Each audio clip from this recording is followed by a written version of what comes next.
king of that, not only on stances, but just the ability just to slowly the boo-boo eater press forward. What is that? I want to know what that is. That's what is this what is that Eddy custom?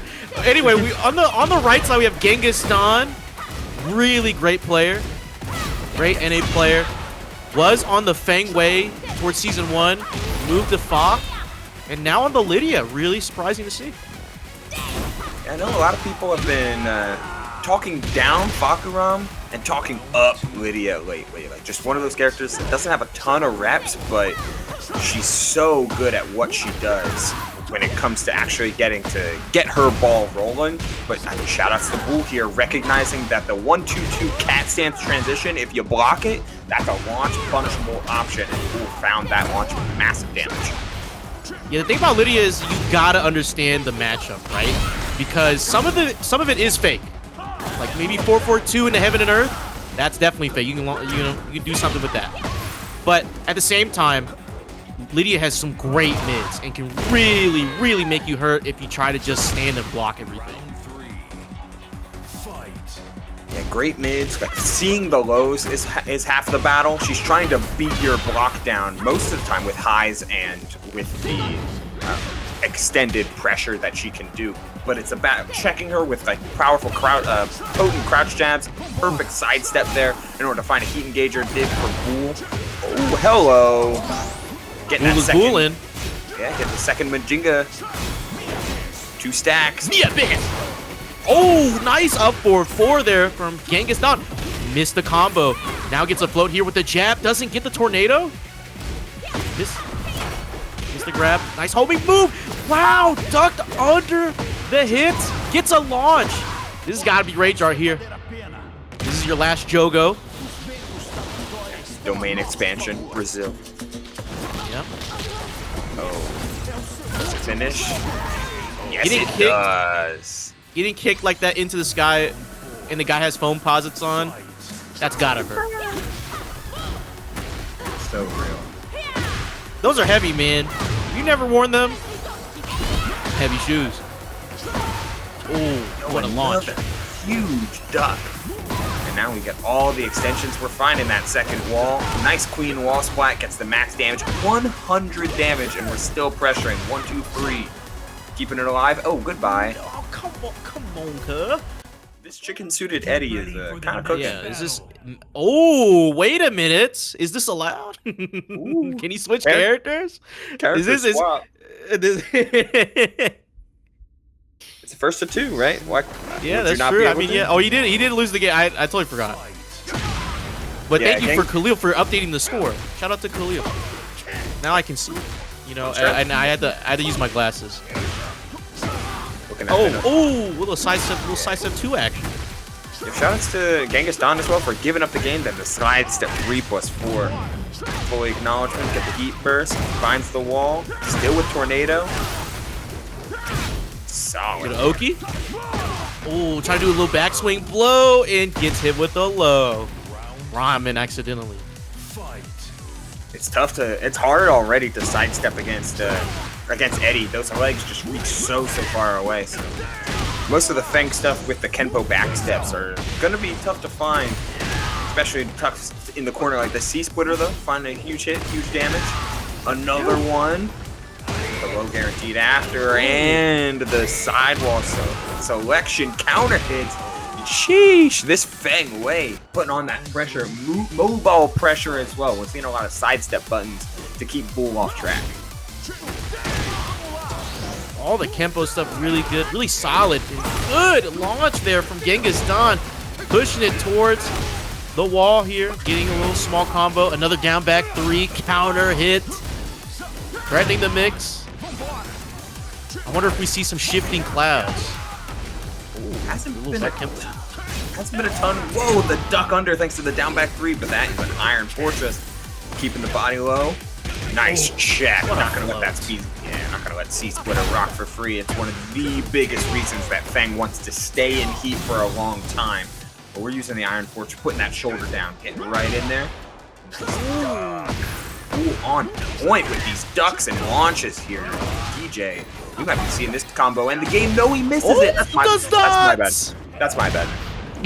That's my No, fault. no, you saw Super Bullet Will type on Twitter. You said it's their fault. It's the player's fault. There's no such thing as Caster's Curse.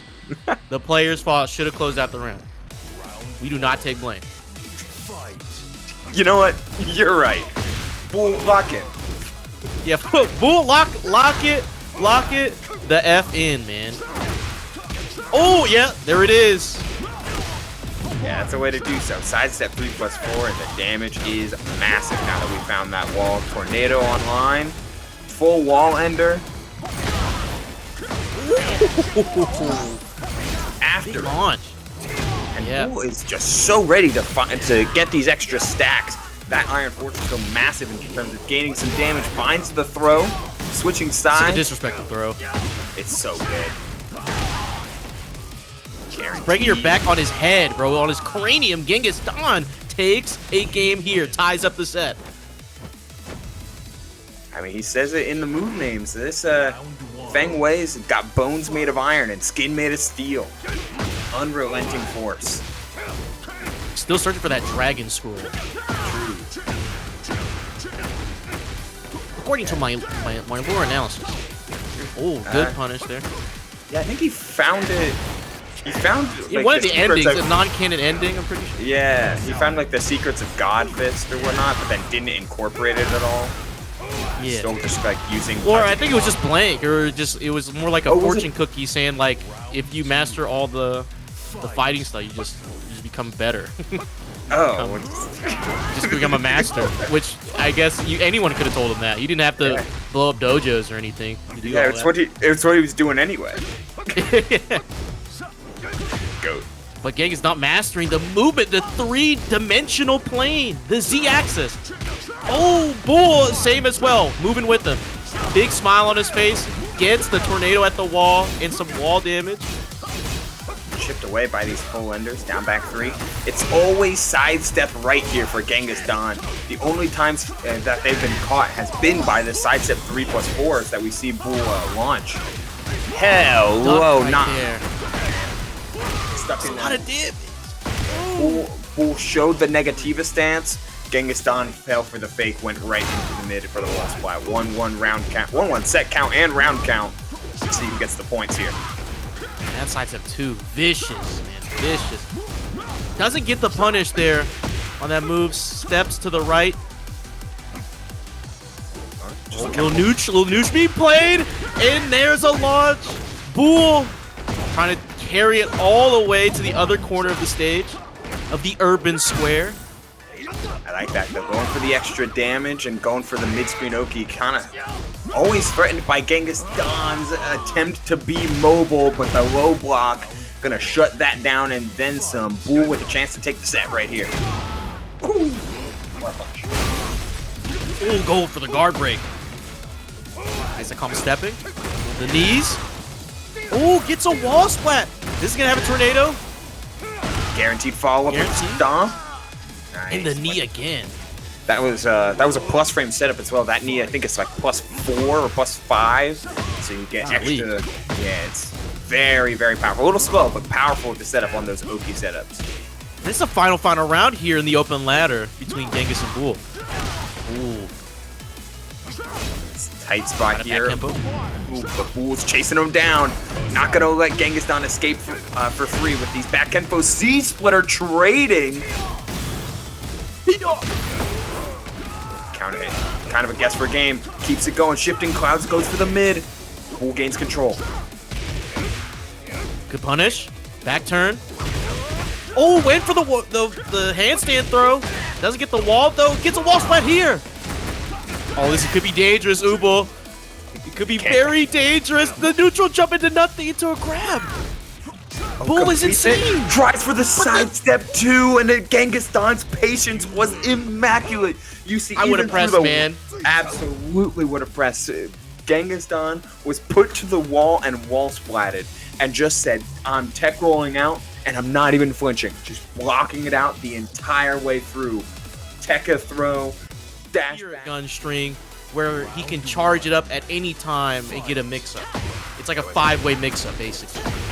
4-4-3-2, right? 4-4-3-1+2. Yeah, 4-4-3-2. But we got to talk about Law and Leo. 2 L's make a W.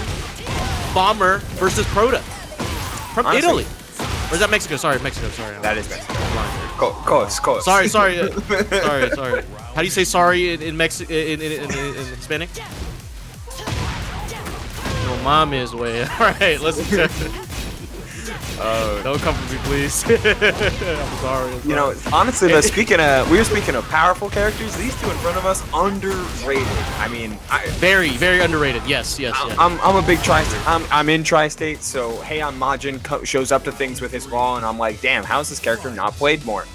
And Leo, I just think the character's way more solid than he seems. That new low off of the stance.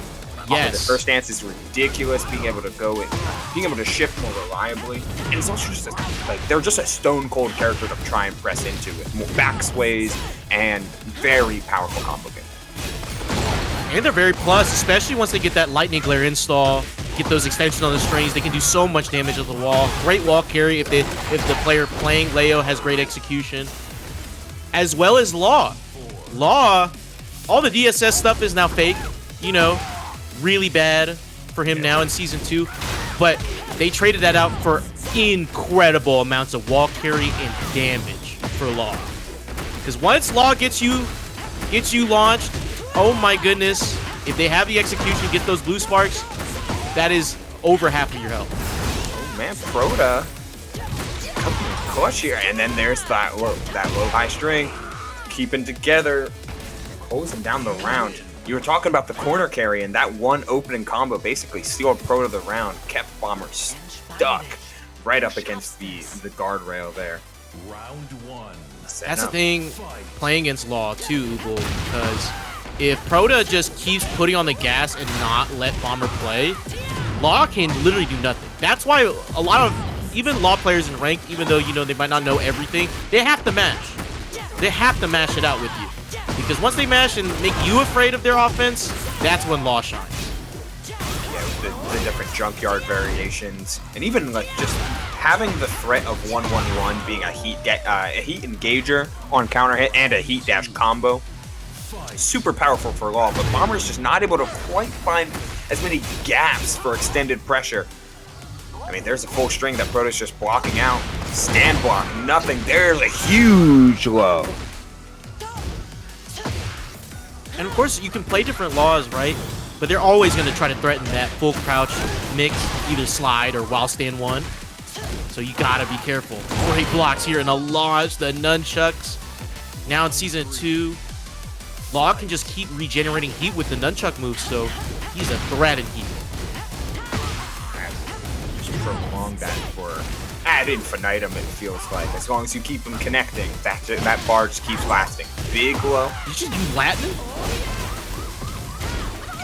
Did I do? What did you add? As long as what did you say? Ad infinitum? Yeah. What? It means eternally. I just never heard someone use that like out loud. I don't know if I'm supposed to. You're good. You're good. I didn't know. I'm getting knowledge checked by Ubo right now. This is insane. On commentary? I'm getting knowledge checked on commentary? I got it. Oh. I have the knowledge. Might as well use it. Oh, big love. No, big that's love. real. No, that's real. That's real. You know what? Real spill.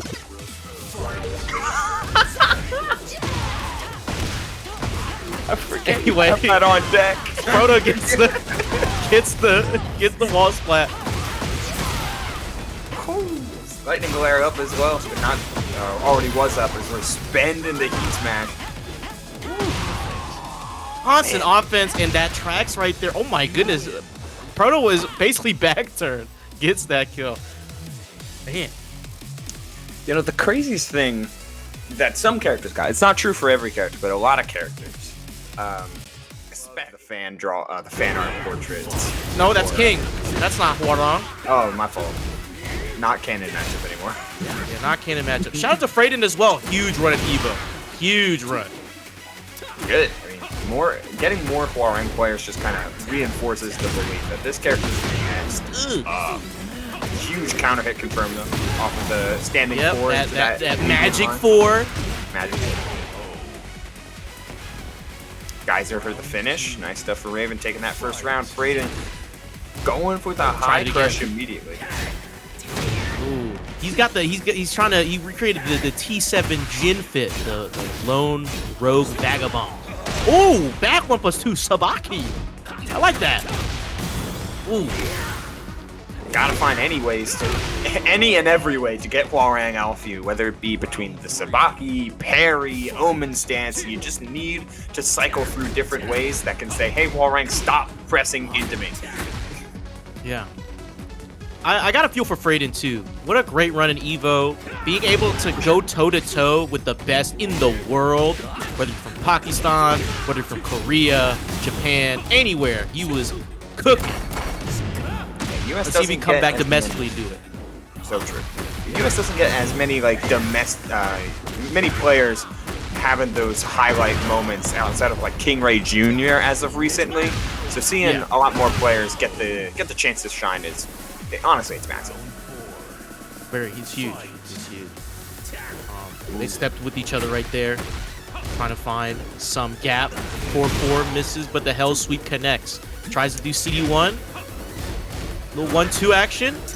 Nice Try to parry the just frame skyrocket. Blue spark your way to the wall. Ooh. Slight drop in the combo. What a parry. But the buttons just keep going.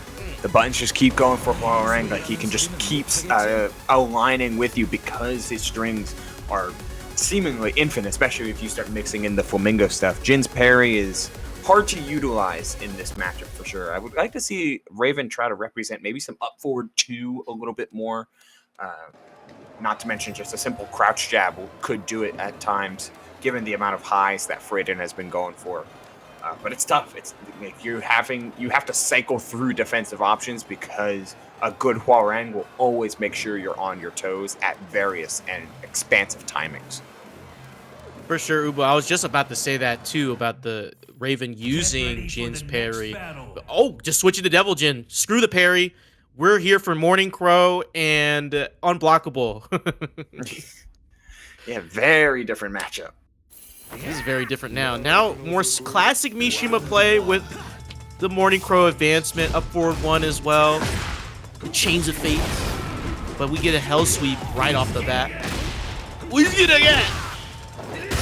Interesting way to find heat early, trying to maximize the damage off of just a neutral Hell Sweep.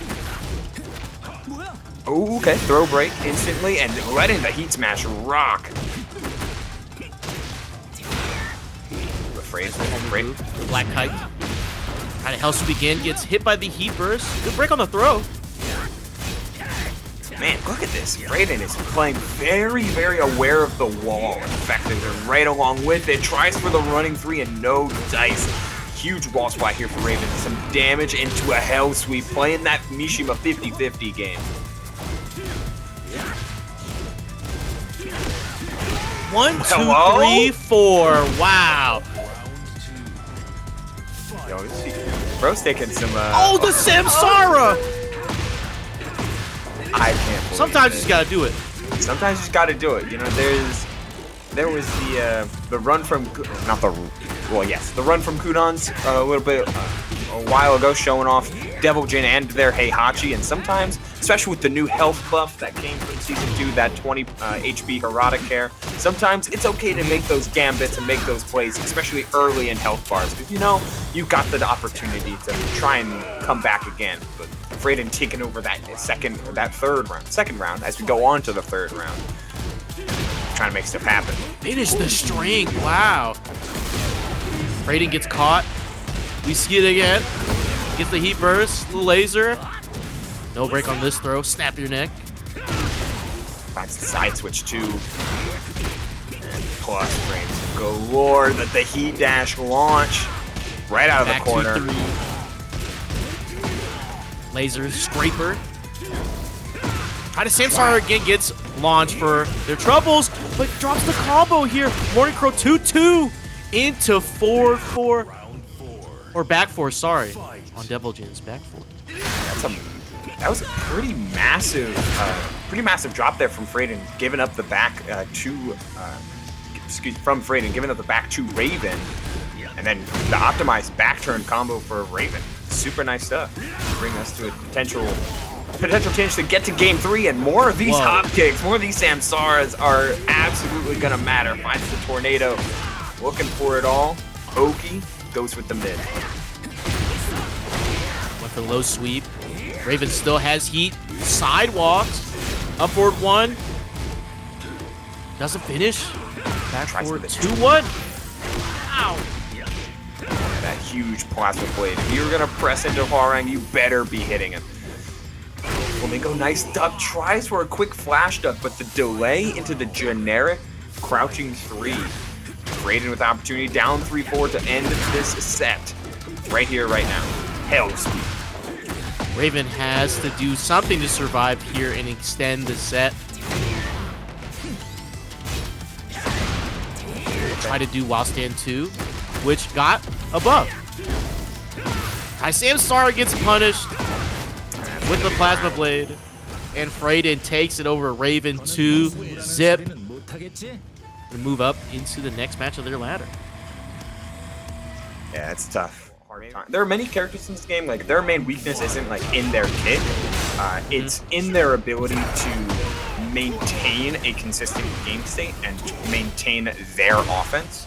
And I think Shin has a very powerful combo. It's one of the Claudio is kind of an example too. Excellent at responding, and in heat has some very powerful usage of Starburst. But a lot of times he's more on the passive side, just like waiting for the proper punishment, instead of just truly executing on-off facets and applying this oppressive game state that many characters can. And I think when you play Claudio, you have that smaller move set of good buttons to use, and Claudio kind of sticks with it. The real, like you said, some characters, they have good kits, right? And other characters, they, have to rely on how maintaining the game state, like you said. And Claudio, I think, you're right. He maintains a game state. He has to do all these things like sidestep, threaten the sidestep 4, to do all these other hit confirmable strings, to do back 1, right? To kind of push you to the wall unknowingly when you least expect it and getting a wall splat. And once Claudio gets a wall splat, that's when the world opens up. It actually just ends. Haven't talked about Raph though. This Raven looking real good. Got a destruction 2, by the way. And he's playing. You gotta make the distinction. God 2. Raven getting more popular these days. Shout out to Pina. Shout out to, our Raven players here. We have a lot of Raven players here in NA. Character's sick. Character has a lot of flash. Can give up tempo sometimes. Allow Claudio to get those pokes in, as he is kind of a parry, full crouch-based character. But when you get Garou, as any character, I mean, you can just see the stances come into play and then some. Nice poke with that down forward 1 and a huge heat engager punish out of range and the hell sweep. Ooh, baby, that is a launch combo thanks to the 4 blast. Getting all that heat back, infinite money, and infinite time. Nice little jab to close out the game. Raph looking very strong on the Raven. Raven just really good. I mean, now, his orange clones in heat, -3. The regular clones, -13. So, always got to be prepared to punish Raven, because some of his stuff, like some characters, is fake. You can't let him have certain things. And if a Raven player sees that you're letting certain strings go on or certain scenarios go on, he's going to punish you for it. Yeah, Raven, one of those characters where you cannot discern a lot of his frames based on the animations. Like, he'll put you in staggered, or like some extra block stun it feels like, but he is still punishable. And then, of course, he's a ninja by nature, so watching him to try and figure out all the tricks and the trades is not always going to be in your favor. Raph looking very dominant in this set against Diebuster, walking away from the running move. Not going to let that 4-4-3 get by without a quick step. No pokes here on Diebuster, just a couple jabs and the throw. Okay, no throw break. Big engage. I've never seen Claudio use that string. You only got so I many rarely moves. see that string. Oh, ooh. Went mid. Had the little sway forward. Made him think he was gonna go low. Raph 1 round away from dispatching diebuster here. Getting some points on the ladder. Again, commits to the duck and finds the counter hit launch. Looking full damage here, spin to the wall. Gets starburst just naturally this time. Doesn't need to expend heat too early. Keeping himself safe. Step forward. Not over yet. Slow going tempo here from diebuster, and it's allowing Raph just to instantly make his way back into center of the screen. Another poke, and this is a launch as well, thanks to the close heat dash. This should end the round, end the game, and the set. Raph finishing off the combo. 3-0 in game number 2. 2-0 to Raph. Looking damn good while doing it. No round here for Raph. Did it in style. Diebuster, we saw some cool things. Also great. My mouth is watering right now. We have Dragon Law and Garou. The Li Chao Long. Now this is a character who almost got a massive boon this very day. He didn't. He doesn't need it. Doesn't need. Yeah. Doesn't. Oh, finish the straight. Dragon Law on the law. Wouldn't expect nothing less. Both of those quick hits on the nunchucks kind of extend the heat meter. Oh no, the 1-inch punch. And we're going to guarantee the wall. Don't even need it. The quick jab. Nice use of the combo damage extending off the wall break. It's only 1 round, but that's where you got to make use of it. Quick launch here for Garou, calling out the dash back. No dice here. Huge opportunity for damage. Whoa! Whoa. Parried the heat move. Incredible from Dragon Law. Knew he was in heat. Said, I know you're going to go for that heat move. Parried. Great timing as they get the counter hit. Doesn't get an extension onto the wall. 1-1-1. Oh, wow. The hot knee. What a response. Needed response here, but we're dropping the combo. Got the silver tail, got the back 3-3. Trying for infinity kicks. Does not land. Yet we're out of range all the same. Big advantage for Lee most of the time. It's a lot of his normals are advancing, and then he steps back again. So you got to be careful about the ranges of your punishes. Oh, nice block on the silver tail. Nice, good launch there, the while standing one. We're gonna get to the wall here. Possible wall break, might keep it just for damage. We do. Homing moves to back him away. Walked him. Finish the string, a perfect round.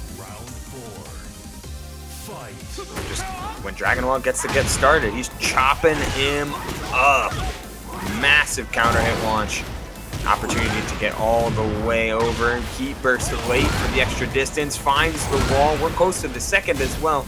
The sidewall hit hard to extend off of. Oh, jeez, your knees. Spamming the lows. I'm a dragon. That's his name, Dragon Law. Dragon Law, you expect nothing less. Finally. Garou here. I wonder what Garou's custom is supposed to be. Looks very gentleman-like. I love Lee's customs. Yeah. I hate playing against so Lee. Good. hate Lee. Hate playing against Lee, but love Lee's customs. Very dapper. Yes. Dragon Law with the Liu Kang fit takes the first game in this set. What a low parry. Saw it, reacted to it. Boom. Starting off real strong. We're getting that wall, choosing to keep it. Getting that low hit. Okay. Matcherino code redeemed. Shoutouts. And another block low. Dragon Law is seeing and anticipating all of these lows.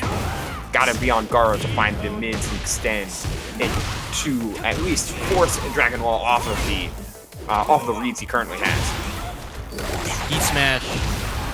This gets a wall splat. And a combo conversion. The optimization station. Shout out to Kumo. Oh man, that was 98 damage off of a heat smash.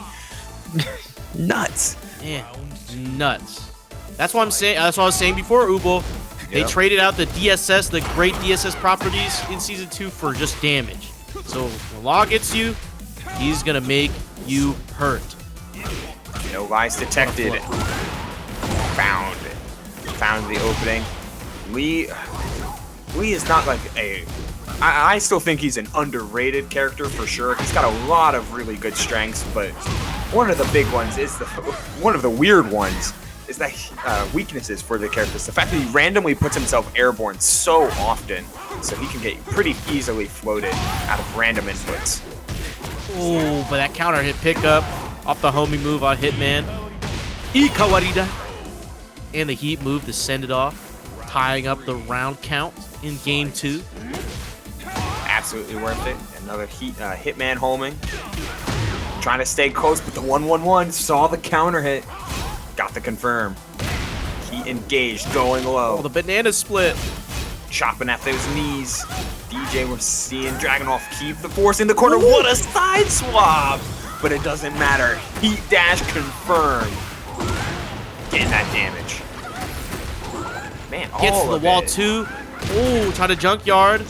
Try to do a move after as well, and the punish from Dragon Law, 1 round away from taking the set. Yo, a quick parry. Dragon Hammer, twice over. Extending and implementing Walked those him. plus frames. Nice walk into the junkyard launch. Tries for the guaranteed off the follow, but just a little bit weird with the back turn combo. Man, 1-1-1, and that's gonna be it, Ubel. Ain't no way you living from this one.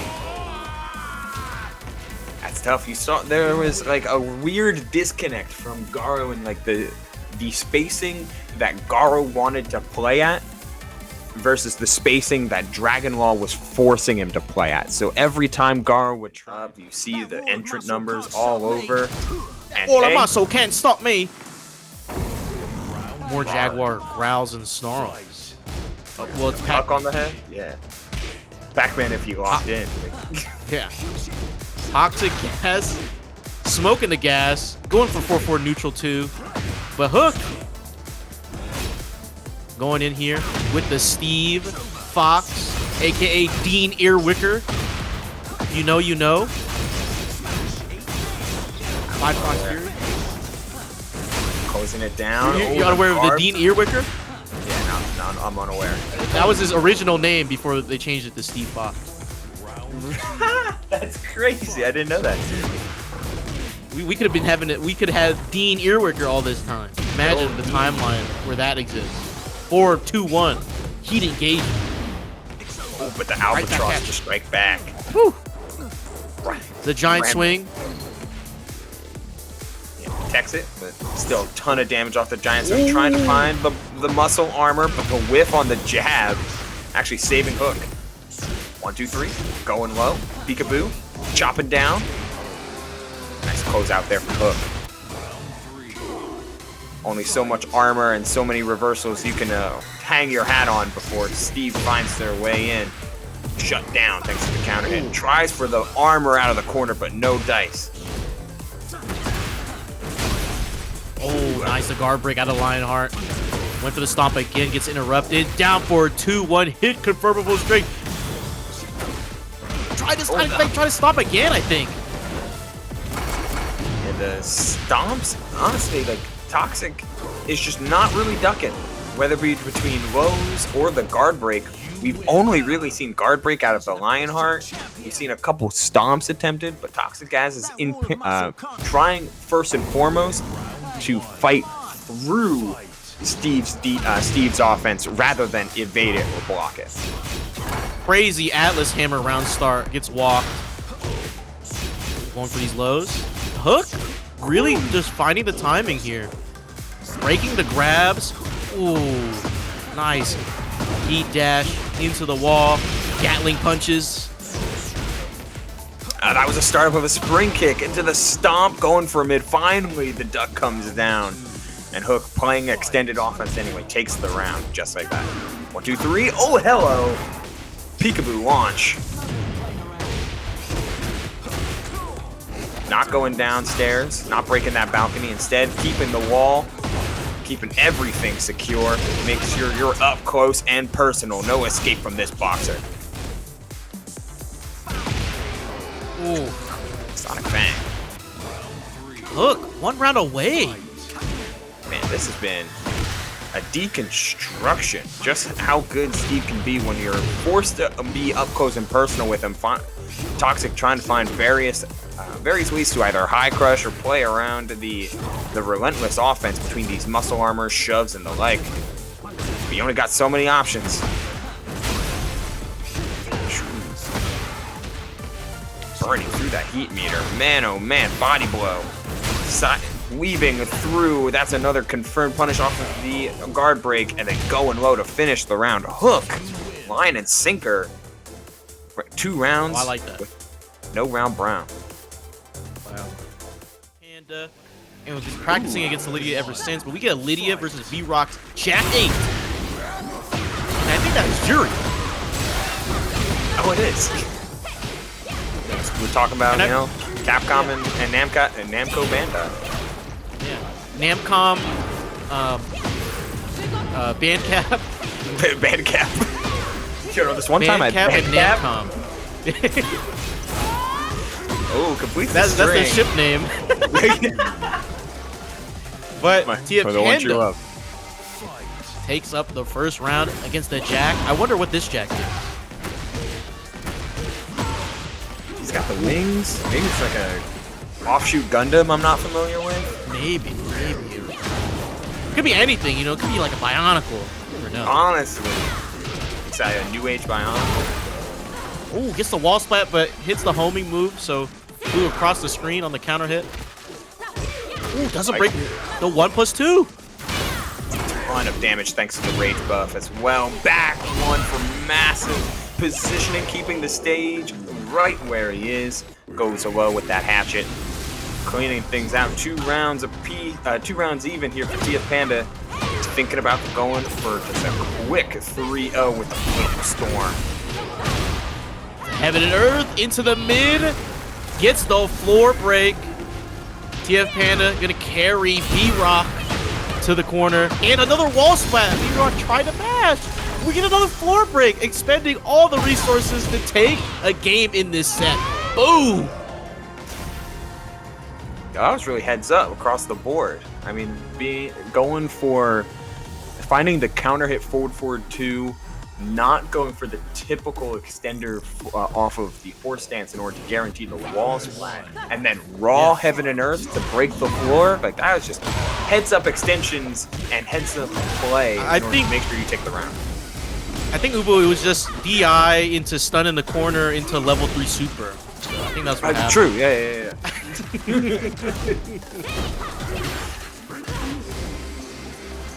Perfect dive kicks here from Lidia. Hammer out into the grab in the pile driver. The floor is purple, colored dirty Sprite. This is an old Sprite cranberry. Oh, guard break my of the V-Rock. How do you back 1+2? Doesn't connect, but a rising 4 into the little down forward 1. V-Rock changing the pace a little bit here. Controlling it. You got those big buttons, you got those big heat engages, back 1+2, and we're power driving again, going downstairs. Full combo opportunity. This is a different V-Rock right now. Make some noise, the Tasty Steve. Look at the damage. Yo, they updated the OS. This is a different guy. Yeah, this guy's software update, man. Oh. Unblockable. TFPanduh might have the download. Oh! Nice little flash duck. Making sure to keep TFPanduh off of their tempos. The defensive options would be there, but we're in heat and online here, running straight in, finding the quick step.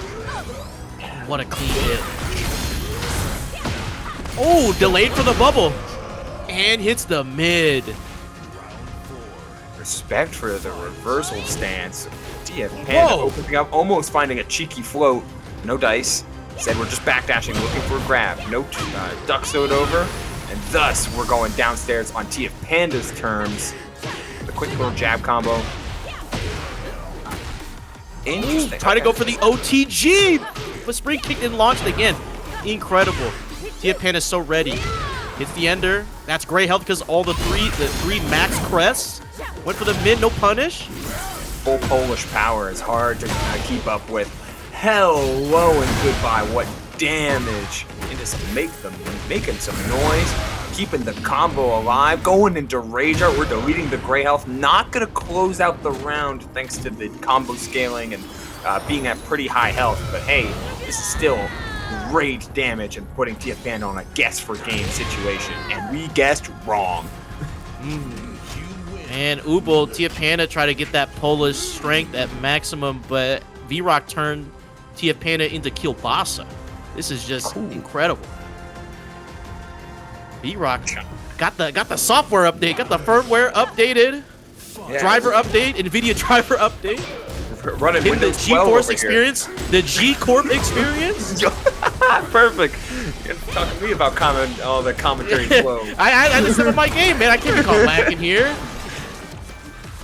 Oh yeah, nice dash. I love these stance cancels. I would see it from TFPanduh. You see the respect they're starting to put in to the offense that V-Rock is kind of flexing on him real quick.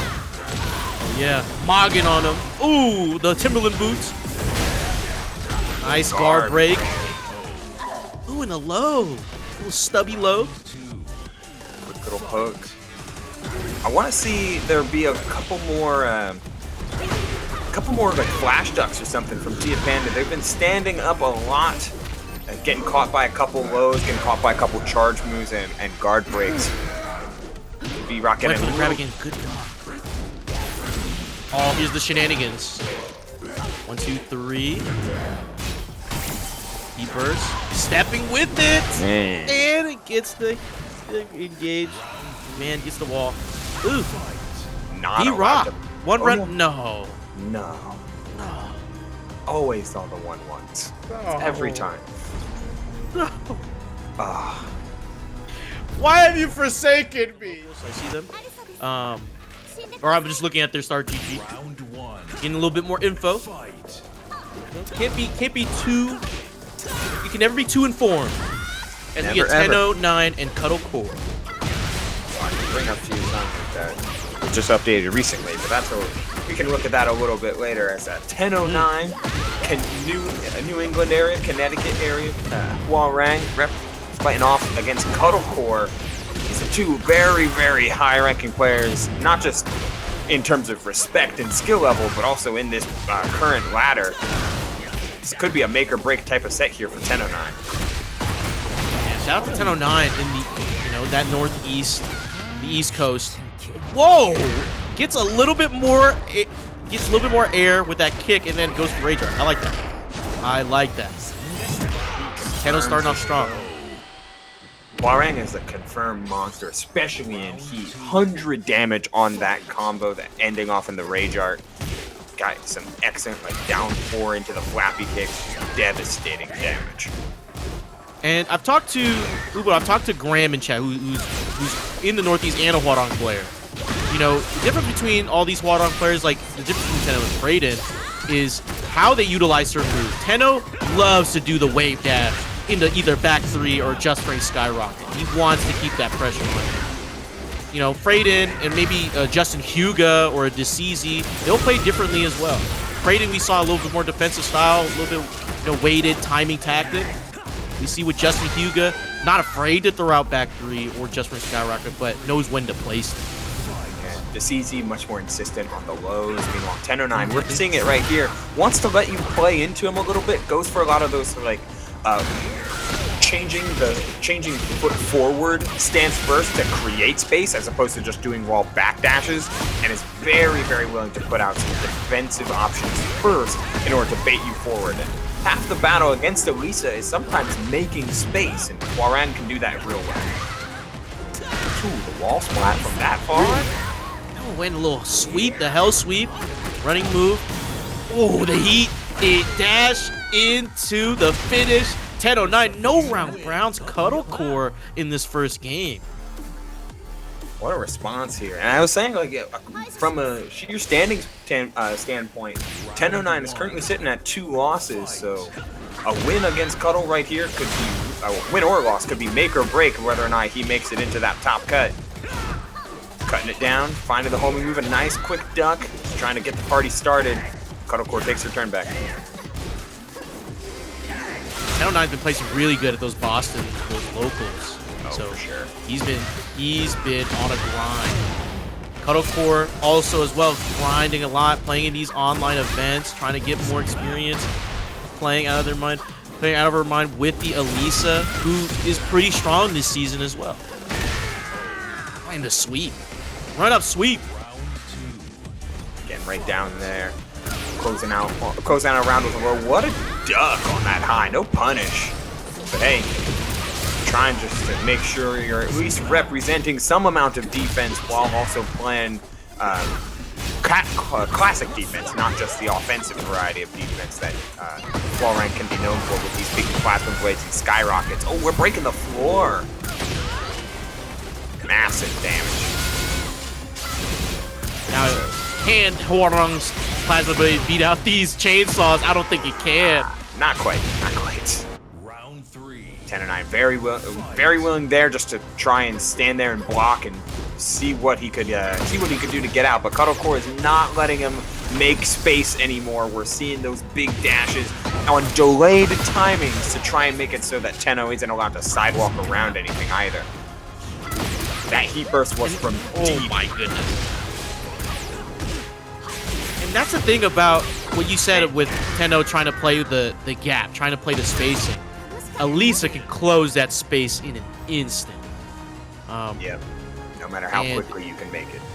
Yeah, with the fly stance, I mean, she's got great movement outside of the shorter stance. You know, when she activates the chainsaws, when she deactivates, when she's in normal mode, she can sidestep, she can move around very fluidly.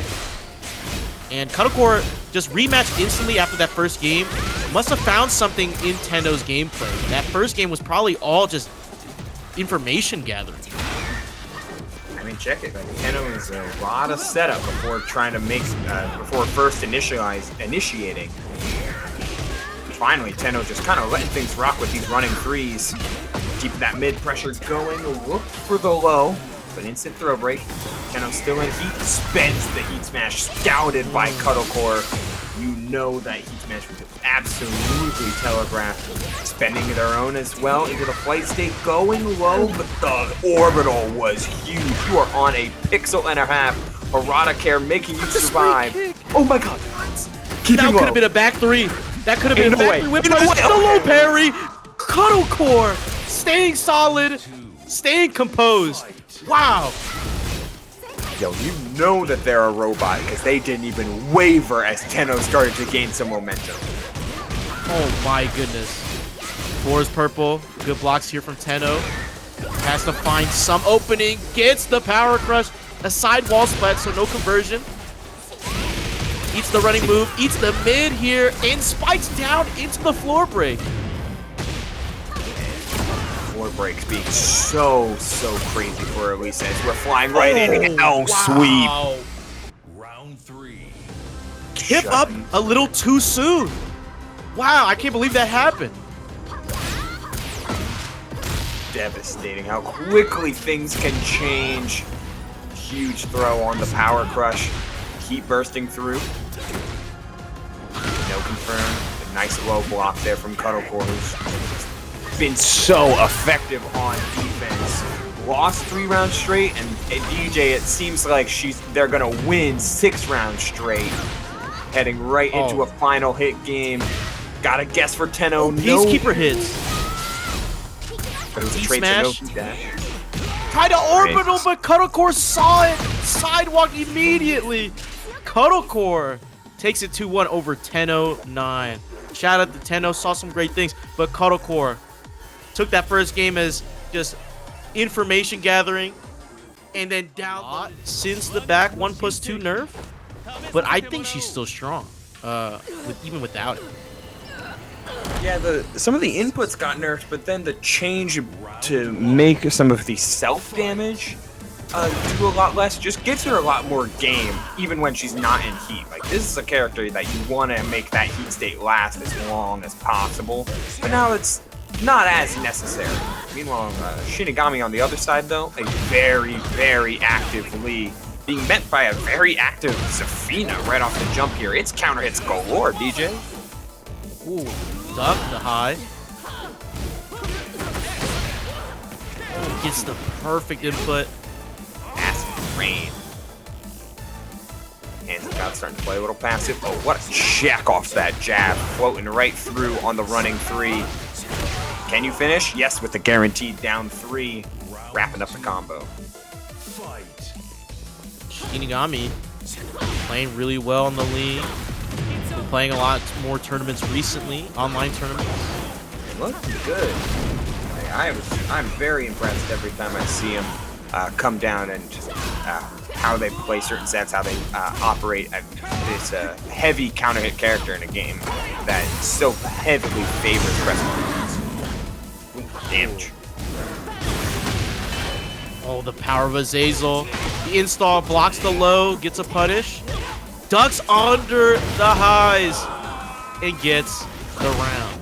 Hands of God. 7-7. And I mean, recently Shinigami's been doing pretty well. Like, got 4th at the Otaku Detroit Summer Bash. Ooh. 7th at a TNS not too long ago as well. Like, Shinigami's been, yeah, as you mentioned, like, been playing a lot more, and playing a lot more online and offline tournaments. We 5th place last night at Breakout as well. Top 8 yeah. for sure. Got double eliminated by the person he lost to in pools, Axel. Like, just wow. Crazy how he, like, Shinigami lost his round 2. He lost his round 2 and then went on a like 8-set losers run to 5th. It was nuts. Oh, nice Lee slide. Ooh, more slides. Okay. Oh, no punish. Yeah, Lee slide. If you block that, that's one where you can get something really guaranteed. Depends on the range though, Ubo. We got a disclaimer. If he does it max range, his range is safe. It's safe. Very true. Very true. That's the beauty of slides and the beauty of spacing in all of these fighting games. Shinigami takes the round, changing up the style at the very end on that final round, representing a ton more options low. And Hands of God was not quite able to adapt to it in time. Talking a lot about Shinigami though, Hands of God, not looking too bad. Wants to play the like heavy checking game. What a flash dub. Committing to launches and committing to big punishes just a little too early. More high there and a nice punish. Perfect input. Deep burst. And ducked onto that mid. Gets hit. Shinigami playing really well right now. Yeah, running mid. Oh, the silver tail for the counter hit launch. Tornado launch, but thanks to this Hitman stance extension, we're finding our way all the way to the wall. Oh, at the wall. Man, oh man, Shinigami threatening so much, and did the heat smash and then the follow-up after with the back 3s. That's disrespectful, man. Full crouching in his face, threatening a slide, and then doing a low heat smash. Come on, man. That's got to be a war crime. Oh, a little down forward 2. Down forward 2, and we're making sure we find that wall. No breaks. Shinigami wants to keep you right where he wants you. Hands of God taking advantage. Big options. Zafina known for those big swings and a quick poke. Haven't seen a ton of opportunity to go into a couple stances, but we're just making sure to chop them up with these big staggering buttons. Look at the damage. Hands of God trying to play slow and control, trying to keep Shinigami in check and not try to do anything that would leave them in a floated state. And Hands of God fighting back here. Breaking him down, no launch. Thus, the counter hit comes in. Lee takes you all the way over, breaking the wall this time. Shinigami wants to extend this combo. At least for a little bit. Give him a little more space, guaranteed. Oh, the high crush, getting low. Hands of God is just having a hard time stopping the offense from Shinigami, stopping the theoretical offense too. It hasn't even been that many buttons, just the threat of slides and the threat of more has been really tough on the Hands of God. Good duck and launch here from Hands of God. Gets a wall. Up to the low. No transition to Hitman. Cancels into a down 4-1. Quick mid check. Past few rounds, you win with the lows. Of course, the various other times where Shinigami sitting, ducking in the Hands of God's face, certainly sitting in their mind. Just a couple mid checks with the running 3-4. MrLeapFrog has told me, Paul, it's the UPS man, Paul, as well.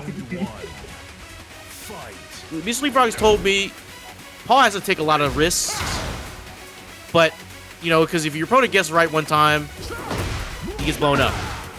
Kind of like that. LeapFrog tried to deep dive, gets launched.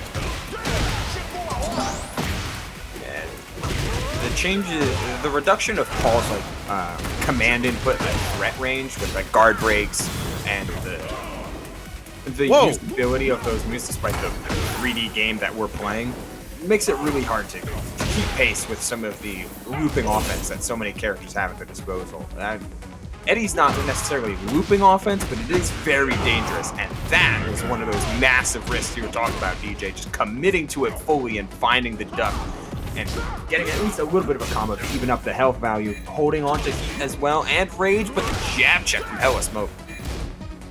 You know, before Numan Chowdhury brought out the Paul at EWC, Paul, I believe, was the least played character in terms of Pro Tekken. And I think, you know, he's kind of the least played characters just overall. We have some really great Paul players that we know of. Roman Jelly, Trojan plays the Paul along with Lily. MrLeapFrog here did really well at Level Up Expo when he's traveling, playing these games. I mean, Paul just does so much damage. And plus, Judo, he's got a mix of a throw game, he's got back sway, deep dive. There's so many options here.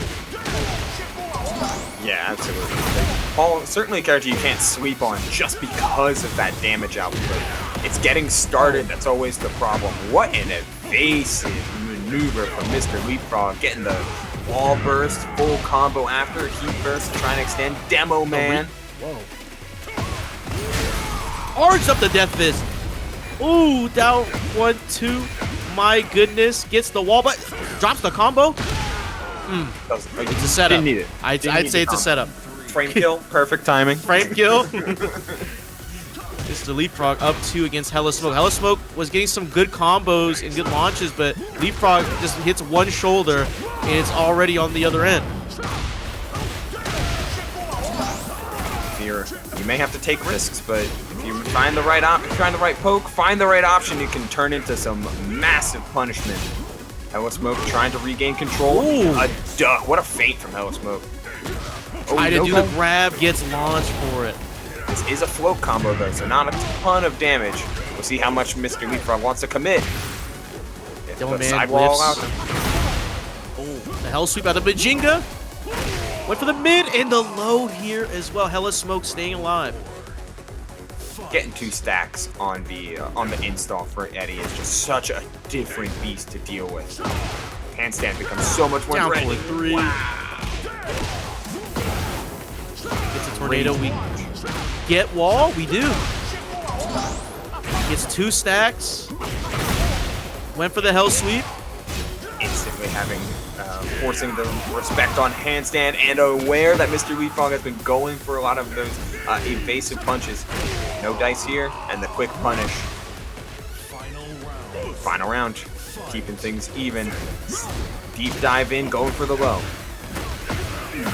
It's punish. That's a launch. We get to the wall. Demo man. Blue sparking. Clean hits. Awesome. Finish off the combo. Nice. 82%. Trying to down. Wow, Oh the my gosh. low, the slow low that you've ever seen, but Hella Smoke too deep on the mental stack. Tries for the guard break, but evaded by the tech pull. Man, the health values are insane here, DJ. We're seeing MrLeapFrog check him out of the heat smash. Back sway. Stop that. This is my game. Wow, the evasive maneuvers from MrLeapFrog. Man, it's gotta be the aerodynamics of that bald head, man. I swear. He's gonna look back at this VOD, he's gonna laugh. Round 1. Shout out LeapFrog, man. Shout outs. The goats. Oh, exploded times- for 9 damage. Nice. Solid.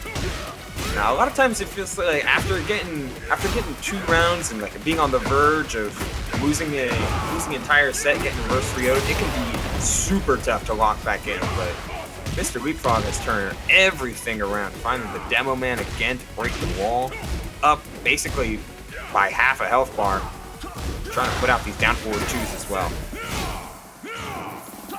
Oh, high homing move. It's the punish here. Oh my goodness. Down 1 into low. Did the other part of the string. Nice there for MrLeapFrog. That's the body block. Nope. Just waiting it out. Rolls right in. Completing strings. And there's a nice reaction. Seeing the same string come out from Hella Smoke. So duck and punish. 80 damage. And the combo ends on 86. Consistent. Refined. And it doesn't stop. Hell Sweep gets some Genghis stack.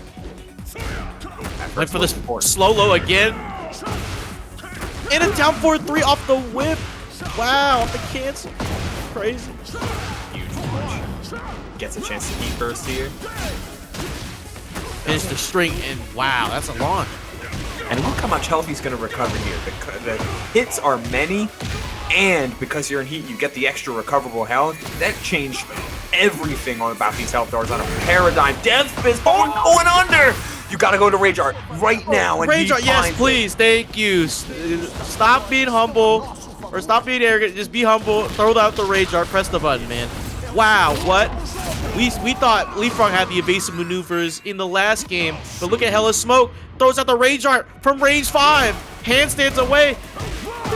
Hella Smoke. I mean, if you recognize, like, hey, I'm at a health deficit, I need to make something happen.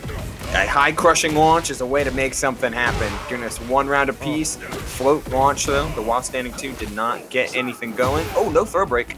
No 2.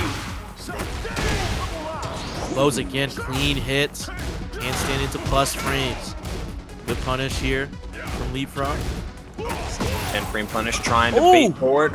There's the counter hit, guarantees the heat engage off the low throw. Uh-oh. Handstand into nothing, waited for the shoulder, but LeapFrog delayed. Waited for it. No break on the throw. Oh, we're starting to test each other now. It's some final game. Like, hey, let's see what you got type shenanigans at this level. What a sidestep down 4-3 as well right there for Hella Smoke. LeapFrog to the wall. No, throw caught him. No way. Tracking 8. Tracking 8. Power crush, not getting an instant punish. Instead, we're setting up for, off the handstand. Mixing between. Scared. It's getting all that distance. That's a huge heal, but the demo man getting blocked. DJ, I think we're going to a final round here in this game number 2. Yeah, we are. Oh my goodness. MrLeapFrog was looking dominant. Now representing some more throws. Death Fist. Heat engager. Went for it again. Gets sidestepped into down 4-3. The front splat only guarantees 1 hit. Trying to go for the straight. Gets a punish and a wall break. Here's a combo. Oh, Death Fist for the heat dash to get the other wall. Look at the damage, 76. Threatening loads with the demo man. Heat burst getting reversaled, breaking right through the glass and finding MrLeapFrog with a 2-0 win, which was hard fought. Round 5, both games, but MrLeapFrog clutched out both times. Absolutely delivered those packages same day. 2. So still got to play with a nail biter and put out all the cash out information as quickly as possible whenever you get it. Shout out to Chaos Profession ASMR with the raid of 7. Shout out to your stream match earlier on the Reina. Too bad we couldn't see it because of the servers, but we can see how it ended. But shout out to you and your viewers. Welcome to the top 8 in Paragon Online. TennoIX and EXO battling it out. The Lidia and Hwoarang. Starting out on that loser's side. Quick down jab in order to get out of that pressure. Punishing with the initial hit of, or that 2-hit of the Heaven and Earth stance. It's all about keeping up the pressure, keeping up the tempo, and the tracking option closes down the sidestep. Round 1 going to EXO. I saw EXO play in Texas Showdown. Also been trying to travel. Also a lot in the online events. Plays TNS frequently. Really great Lidia player. Lidia lifer, if you will.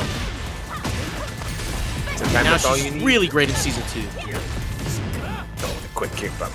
Yeah, 100% with you. Not only is she a really good character here in Season 2, but sometimes a lot of players, in order to get them back into the game, they just need their character back. And you know, for EXO, that might be the Lidia. Damn, oof, the 3 That stacks, great health that gone bowl because of of power. Yeah, the 3 crests. AB, the power of Poland, the Prime Minister of Poland, warrior instinct, basically. Yeah, in a lot of ways. The buffs that you get off of having all 3 stacks. Oh, the striking. Whoa. And the clean hit of that down 4. Missed the OTG punch though. Tenno couldn't punish it. Hesitating, changing up the timing. Blue sparking his way. Heatburst gonna check it though. Good break on the throws. And a 4-4. Did it again.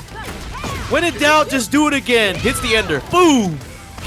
Tried to make sure, and unblockable. Tenno got caught a little late on their running 3, and EXO took full advantage. Locked in, pressed down. Locked in, man. 3 rounds straight. No round browns, 10-09.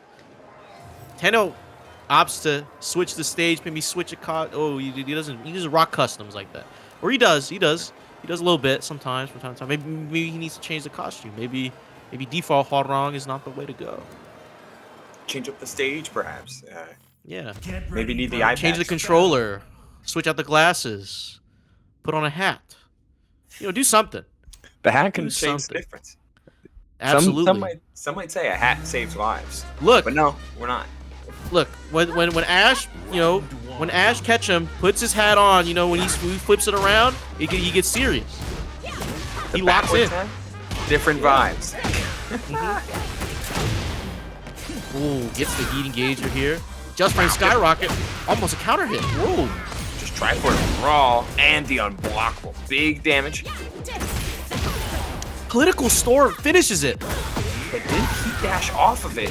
Lost out on a lot of damage there. Perhaps just didn't expect Tenno to not block it and instead get an opportunity to carry to the wall and off the wall splat. That's a Rage Art. 10-09. Trying to finish this round, and this Rage Art is enough. 100 damage combo. Clean enough for 10-09 to take round 1. Tenno, may that give him momentum coming into these next rounds here, but EXO gonna stop it right in its tracks with a low parry. Gonna jab, cancel, get to the wall, gets a wall splat. There's gonna be a lot of damage. Yeah, finding the tornado and then the blue spark on that final string. 83. About even thus far. Wow, that QCF4 was insane. Covering all that space and tracking 8. Sometimes you just need to wait a little bit and let everything realign itself. QCF4 into horse. Jab checks here. Now low comes out, but he bursts to get the turn back. 10-09. Keeping very safe. QCF1 plus 2 string. Very dangerous, very devastating if you try to press into it. Oh, breaking the throw, no side swaps here. What a float. EXO so ready for that running move. Oh, Damn. hits the mid and spikes down for the OTG. Oh no! What a punish! That's tragic. Tried to sidewalk even, and find that plasma blade, but just off the mark a little bit. Guessing the low, and there's the low after striking Wolf. Man, oh man. That's got to be a setup. Just threatening the OTG and then just moving away from everything. No more great health for Tenno. Moving it towards the other wall. OTG punch again. And Political Storm tracked him. EXO is going to move on into the top 8 on loser's side. Tenno is eliminated from the tournament. Shout out to Tenno. Shout out to the Northeast. Shout out to the Boston Texans. I just realized his name is in game is King Kong 2009. I think that's what that is. Round one. Yeah. Fight. I wonder why that's his name. You know, maybe just he's on his brother's Steam account. I don't know. Yeah, who knows? God, man, boosted a God2 on your brother's Steam account. Let's see the brother of Dr.theJAKEMAN. Yeah. Dr.theJAKEMan PhD. Oh, whoa. Whoa. Dr.theJAKEMan the second? Question mark? Just the brother's also named Jake Man. Dr.theJAKEMan MD PhD Esquire. The second, like what? You know, just add more suffixes. Oh my goodness! What a counter hit! Doesn't get a crazy combo, but you know, going back to the nooch. Oh, try to do a little sweep. Gets elbow drop. Bring it down 4-2. Went for the shove, but whiffed. Breaks the grab. This king breaks grabs, but the Iron Fortress caught the whiff. Went low. Heat dash. Went low again into the mid. Down back 3, wall rising 4. Such a frame tight little follow-up, especially if you hit the down back 3. Feng is just one of those characters that would be perfectly fine poking at you forever. It's like, alright, we'll just keep doing these little checks. I don't need a big combo. I don't need a big launch. I'll just play the, you know, the 1-2-2s, go into back turn, try a throw, a down forward 1.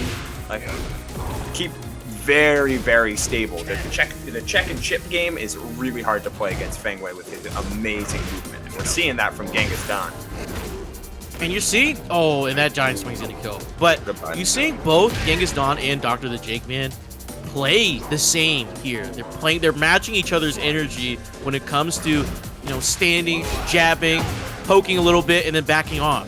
Just playing some defense. Oh, but goes for the sweep. That's a huge swing just to pull out there. Final round of this game 1 though, and it's still first to 2 territories, so cashing out on reads and tempo controlled moments like that. As you're saying, Dr.theJAKEMan and Genghis Dan are playing very, very similar from a pacing standpoint, so tempo breakers are the best way to stop that. And hey, Feng's got that Kenpo backstep. It's going absolutely crazy. Tries for the 1-3, but that's a double high string that Dr.theJAKEMan ducks and punishes. Yeah, did a little wave dash too to realign to get this little combo, like this stand 3 combo. It was crazy. There's a ton of damage, instantly evening up the damage count. Heals that HP all the way back to as much as possible. Oh, but loses it in an instant. Went for the deck jab. Went for the mid. Pressed into the follow-up. The counter hit shove.